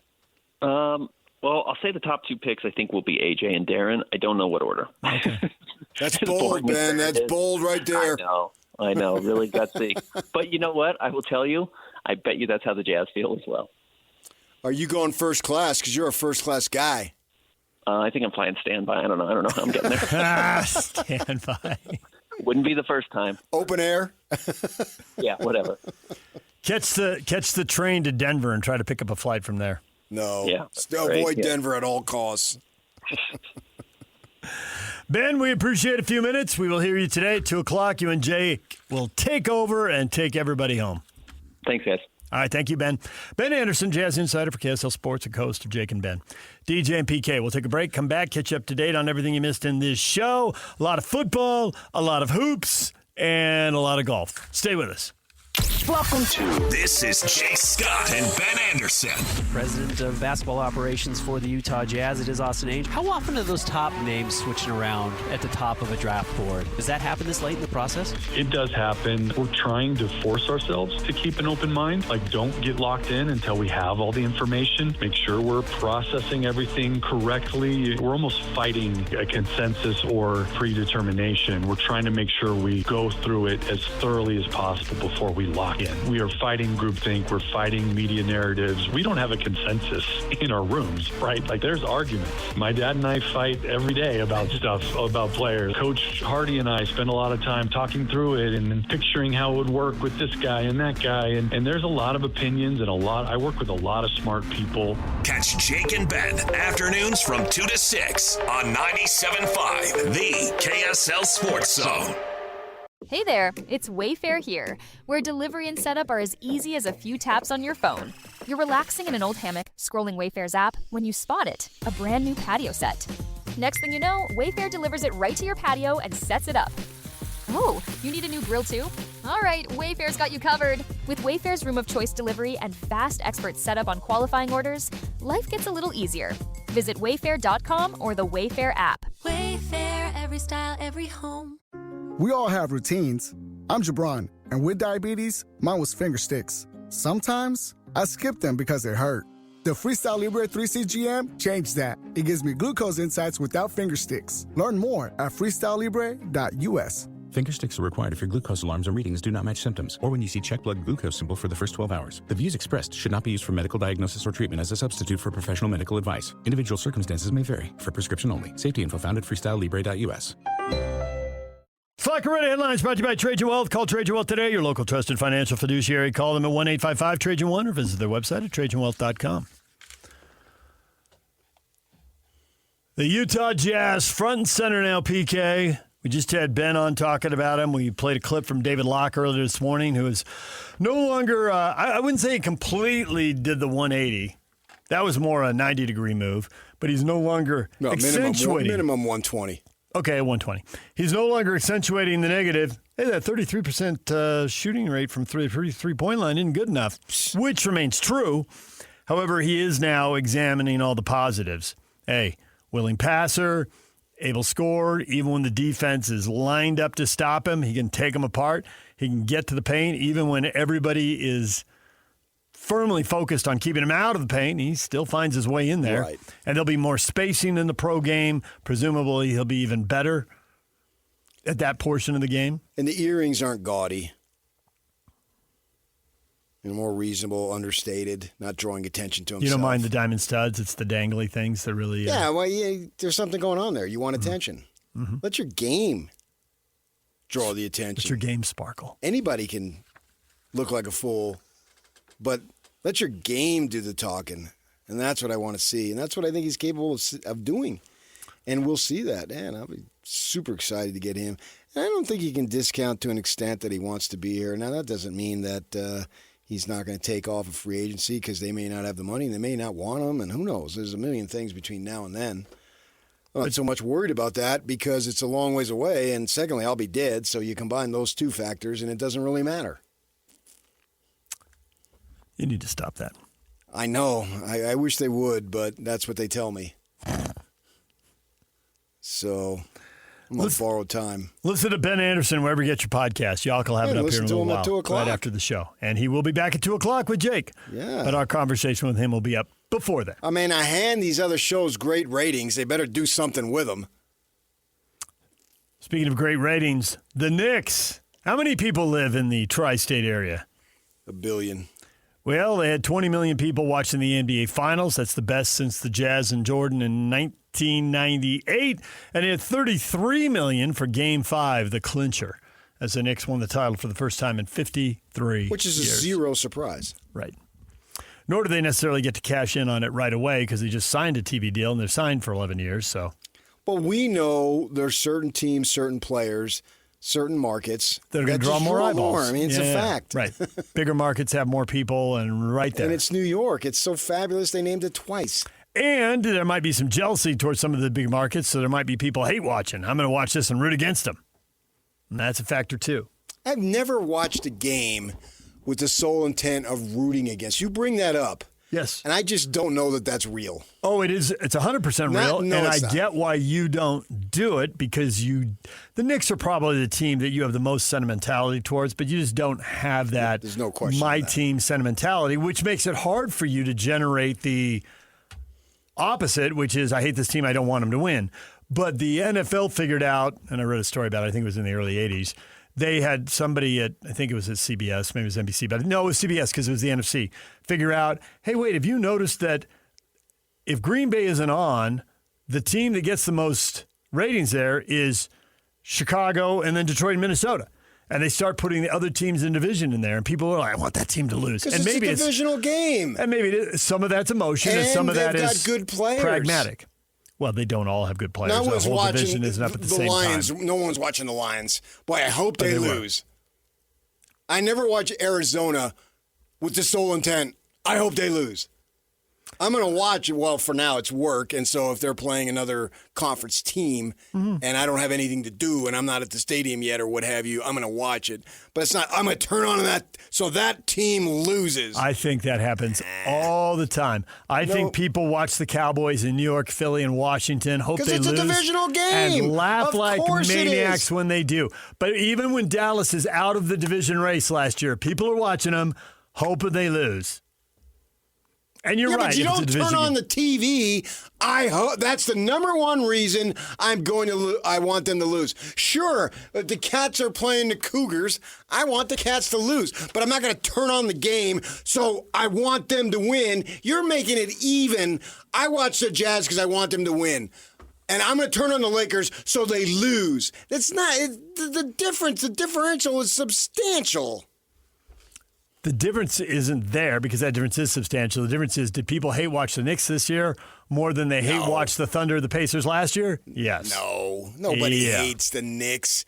What have they done until now? Played in New York. That's all it takes. No.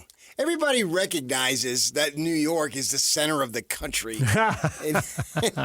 And it's that thought right there leads to some of the hate every watching. American and people who want to be Americans, they want to see New York. It doesn't have anything to do with Brunson and Bridges or Karl Anthony Towns or Mike Brown. It's that whole, all those New Yorkers. They think they're the center of the universe. I hope they lose. Well, no. But okay, fine. But you don't turn it on so I can watch them lose. That may be reason number 3 or 4, but it is not. I'm saying it's not reason number 1. I disagree with that completely. I think that's your fan. You grew up with a Chargers lunchbox, so that's your fandom. I think most people grow out of that. And the 55-year-old guy, oh, man, I want to watch the Knicks lose tonight. What channel are they on? I don't see that. I think some people do grow out of it, and I've largely grown out of it, but that doesn't mean there aren't people right behind us replacing us with that sentiment. Not in today's world.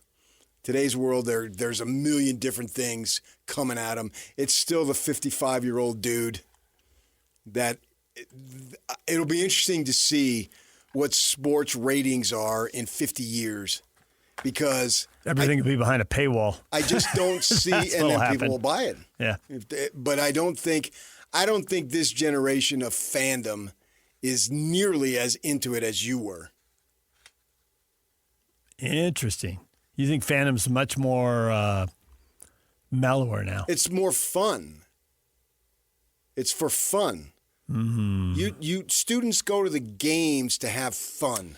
Yeah, we still got people. Buddies. We got people screaming stuff. We got people on social media. You'll always have that, but texting and stuff. Well, those people aren't having fun. Right, but and those if it people would will have hate been watch. 50 years ago or 25 years ago, it would have been more. Thankfully, we didn't have that. Whatever I say, you'll always find outliers. So you don't have to say it because it is understood. It'll always be there. If I say blah blah blah blah blah blah, somebody will say, well, yeah, but that guy over there, that'll always happen. What about yabba yabba yabba? Thank you for illustrating it in a better manner than I did. Honk. Come on, y'all. Give us a honk, man. There we go. Celebs and stars. Where's Benny Hill? Is he coming in here? All right. Celebrities and stars sell. Some people aren't into the teams. They're into the personalities. And a couple of big personalities had big, big days. Messi, who you thought had done everything that could be done. Well, he didn't have a hat trick in the World Cup. Now he's got one as Argentina wins their opener. He gets the hat trick, scores all 3 goals in the game. And Shohei Ohtani scores the only run in the Dodger game. They beat Tampa in a matchup of 2 of the top 5 teams in baseball. Dodgers win 1-0 on his 427-foot home run to center field in the 6th inning. There were only 9 hits in the game, 1 walk, 1 error. It was basically 3 up, 3 down. And then Ohtani went deep. Not some pop-up down the line that barely crawled over the wall. Bang! 400-plus to center field. He's a threat, man. He is a threat anytime. He is a must-see TV. And he pitches tonight. He won't hit tonight, but he will pitch. He's must-see TV. Or is it today? It's a getaway day. It's a getaway day. It's a day game, yeah. There's a ton of day games today. I already looked. Wednesdays and Thursdays, you have a lot of that. And the series wrap up and people hit the road. Check my television viewing. I got the baseball ticket this year. I told my wife, call them up, see what you can get. She got it for free. White Sox and Yankees, 2 division leaders in the AL, are on Prime tonight at 5 o'clock. So Prime what? Amazon Prime Video. Oh. They have a game. Rays and Dodgers are 110 on MLB.TV. 110? That means they're starting at 12:10? Yeah. That's what that means. When I worked at Daily Breeze, we had, in the summers, I work a lot of desk. Mm-hmm. And we had about 3 or 4 of us that would just go to matinees, whether it be Anaheim or Dodgers. Go catch the day game. Because we had tickets to both. Your spouse is working. What are you going to do? Sit at home by yourself? So you go with people from work? Yeah, she was off in the summers. But, no, yeah, in the summer. But it was understood. And we had a little tradition going because the company had tickets. Oh, nice. In the sports department. Mm-hmm. And so we had access to them. Like I told you, Martin Luther King Day, every year I went to the Laker game because they played a matinee, and my wife was off, obviously being a public school teacher. Right. So she and I would go, but we'd go to most, if not all, the midweek day games, particularly at Dodger Stadium, which was closer, obviously. And I remember it was always fun to go and just hang out at the ballpark during the day. Sometimes, unless I was covering the game, which they have so many games that we had 2 or 3 guys who were vacation relief or just time off relief, and I was one of them. Former Texas Tech quarterback Brendan Sorsby has a grade from the NFL, day 3. That surprises me. I know some people thought he'd be round 1 if he'd gone this year when there weren't a lot of quarterbacks. Now, this supplemental draft, if you use the pick, it comes out of next year, the 2027 draft. There are supposed to be a lot of quarterbacks in that draft. But nonetheless, if you could get Sorsby, I thought he was a 2nd or 3rd round pick. Don't spend your first rounder. You probably don't have to. There'll be a lot of quarterbacks in the first round. And he would have been the 2nd best quarterback in this draft. But that doesn't mean he would have been the 2nd best quarterback next year. And you're really high on Dante Moore in Oregon. A lot of people are. Obviously, Sarkisian has Arch Manning down there at Texas, so he's probably going to go 1 or 2. And there's a handful of other guys. I mean, this quarterback class is probably 5 or 6 deep. We'll see how it plays out and how the year goes for these guys. Yeah, the supplemental is weird because you don't know what the season is. Mm-hmm. So do you gamble? Suppose you have a better season, and then that pick wouldn't be available. So it would be later, or you take a kid, but then you have a crappy season, and then you could have the number 2 pick But you don't have it and because you use it. And I'll be surprised if he goes in the first round of the supplemental draft. Right. No, but it's reasonable because he would have gone in the first round in 2026. But in the supplemental draft, it seems like if you like him, but you really don't want to be committed, throw the fourth rounder out there and see if you get him, especially if it's early fourth. But for someone who's really committed, they got to figure out, do we want to go third? And if you're a really good team, maybe you got to use your second. Because to your point, the Steelers need a quarterback. The Jets need a quarterback. Well, the Jets probably going to have an early pick, but the Steelers, who never had a losing record under Harlan, never draft in the first half of the draft unless they trade up. Their third-round pick might not be good enough because there's a bunch of bad teams that need quarterbacks who, if they put in a third-round pick, it comes earlier, and the Steelers can't win with their third-round pick because they're going to lose all the tiebreakers. They're too good. So the Steelers might have to commit to something a little bigger, which means they lay off. Can you negotiate in terms of trades? Can you trade up? I suspect you can, but I don't really know the rules. The supplemental draft hasn't even been used a lot lately. It used to be more common, but guys are so savvy now about getting in or getting out of the draft. Yeah. You know, back in the 80s and 90s, it seemed like it happened every 2, 3, 4 years. Now it seems like it happens once a decade or twice a decade, tops. So I'm not really aware of what the rule would be there. My guess is you can, unless they made a specific rule that you can't. 2 BYU players have gone in the supplemental draft. Name them. I know one. Who's the other? One is Steve Young. One is Steve Young. Now, this is courtesy of the BYU Sports Nation. I was driving to my league golf yesterday and had it on, and they said it. So oh, really? Full credit. Who is the other one? I believe I have it, if I recall correctly. And it is? Harvey Unga. Ding, ding, ding, and ding. There it is. Because Harvey had the honor code issue and leave school, and it was during the... Teamwork makes the dream work, Yak. We went 2 for 2. Yeah, it was after the draft had gone down, so he entered the supplemental draft. Now, I remember Harvey, but I have no knowledge of Steve. Yeah, it was a USFL-driven thing. I don't remember it happening. I know why, but I don't remember it. No, I don't remember it happening. It's probably more like a dispersal draft in so many different ways, too. And those, everything was covered differently then. It may have just, don't remember the time. Transaction in the agate page? Yeah, right? Yes. Which don't exist Footnote. Oh, the agate page was awesome. There was so much info in there. So many things happened. And I love reading transactions. And now it's all on the ticker. You ever flip on a game, the game's mediocre, but you've been out doing whatever, or you off your phone golfing? Yeah, but the transactions seem to go much deeper. They do. But sometimes the ticker's really good if you've been doing something. It's good for more headline stuff. Mm-hmm. But transactions would have cut-down day. They'd list everybody. Yep, and they'd have, and you could be looking it up, guys who went to whatever schools you were following. I would always look for the Devils, yeah.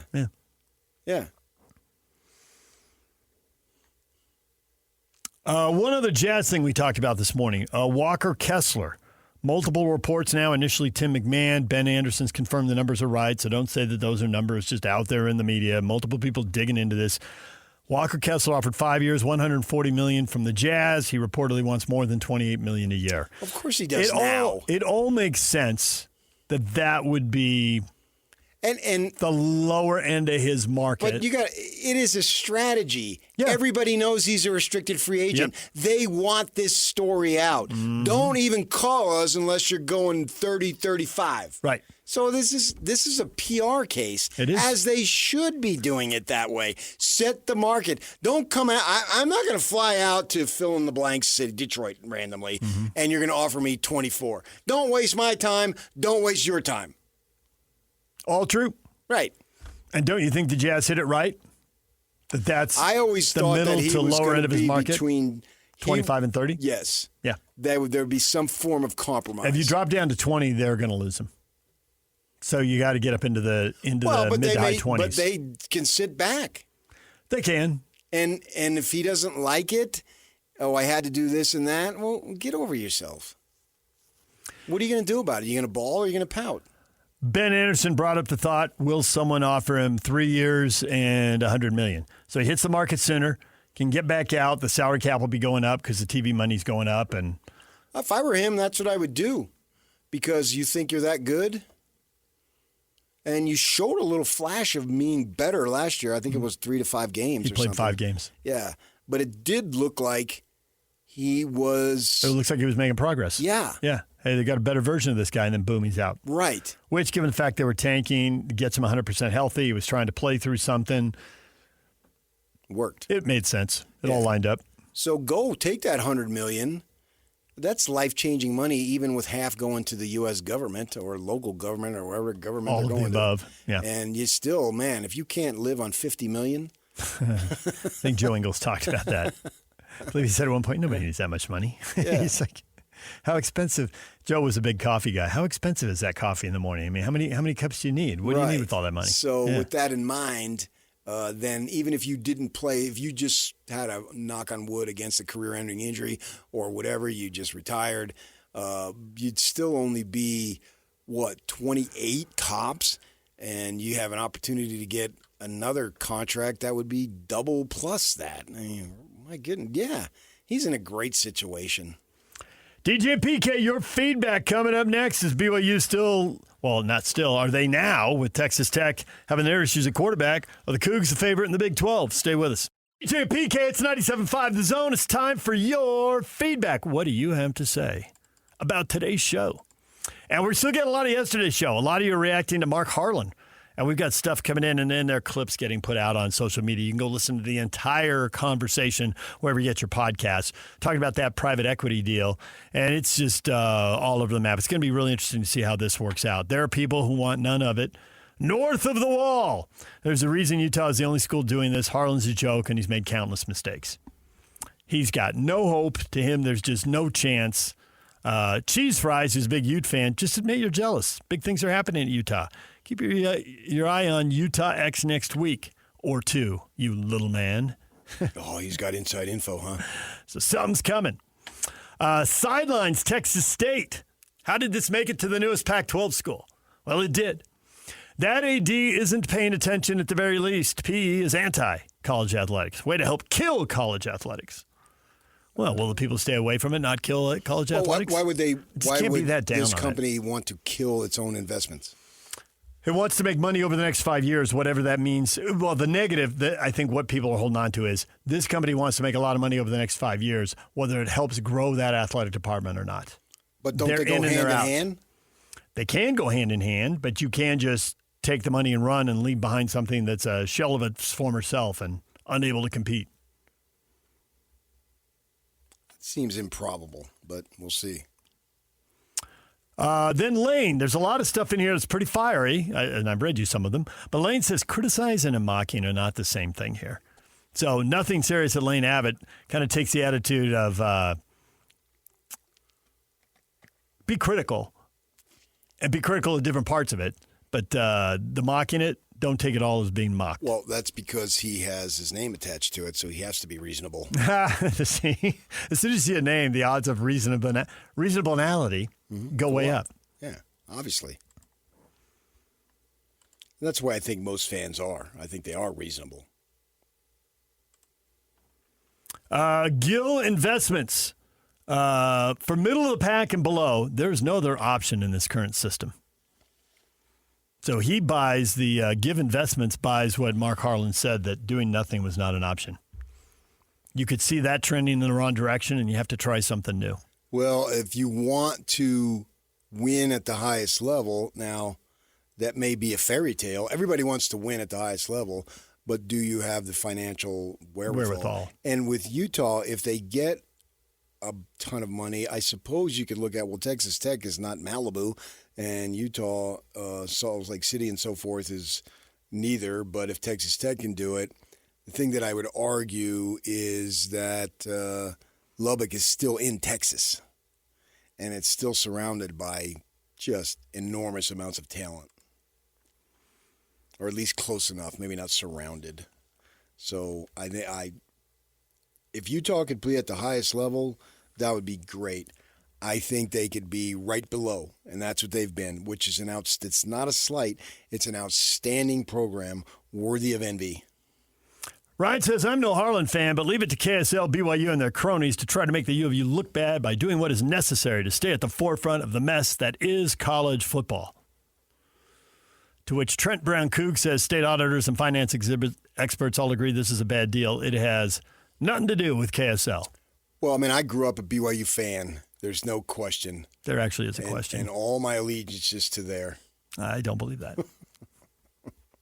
Ignore all the other stuff, though. And I have no friends that are affiliated with the University of Utah. Zero. Yeah, that's not true either. In their athletic department. That's not true either. But that's what people think. I know. And yet I got a friend. In both athletic departments. Whose brother is a hardcore Cougar and goes on the line. And I think I may have told you this. And this guy, he goes on the internet message board deals. And this guy has always given me the cold shoulder. Yuck, you ever get a job and have someone tell you you're the enemy now? Oh, yeah. You want to say where that person worked? Yeah, but at least he said it. He did. Put his face and his name on it. This guy, made no doubt about it. He won't even acknowledge me. That's weird. We were gonna. He wanted the other friend wanted us. My friend is the younger brother of this other guy, and we were all in Hawaii, and they were there for other reasons. My wife and I were there. The friend wanted the six of us to go to dinner, and I left. And we were going to hook up later. And I told my wife, this isn't going to happen. There's no way he's going with me. That's so funny. And the truth is, the absolute truth, not playing radio, you have so many relationships with so many people at both schools that when you tell me something is going to happen at one school, I don't automatically know who your source is. And I probably don't know the name of everybody you get info from at both schools, but I do know the names of a lot of people you get info from at both schools. Have a trusting face. This guy sat across from me once when we were at he went to pick his brother up from golf, and so we had lunch.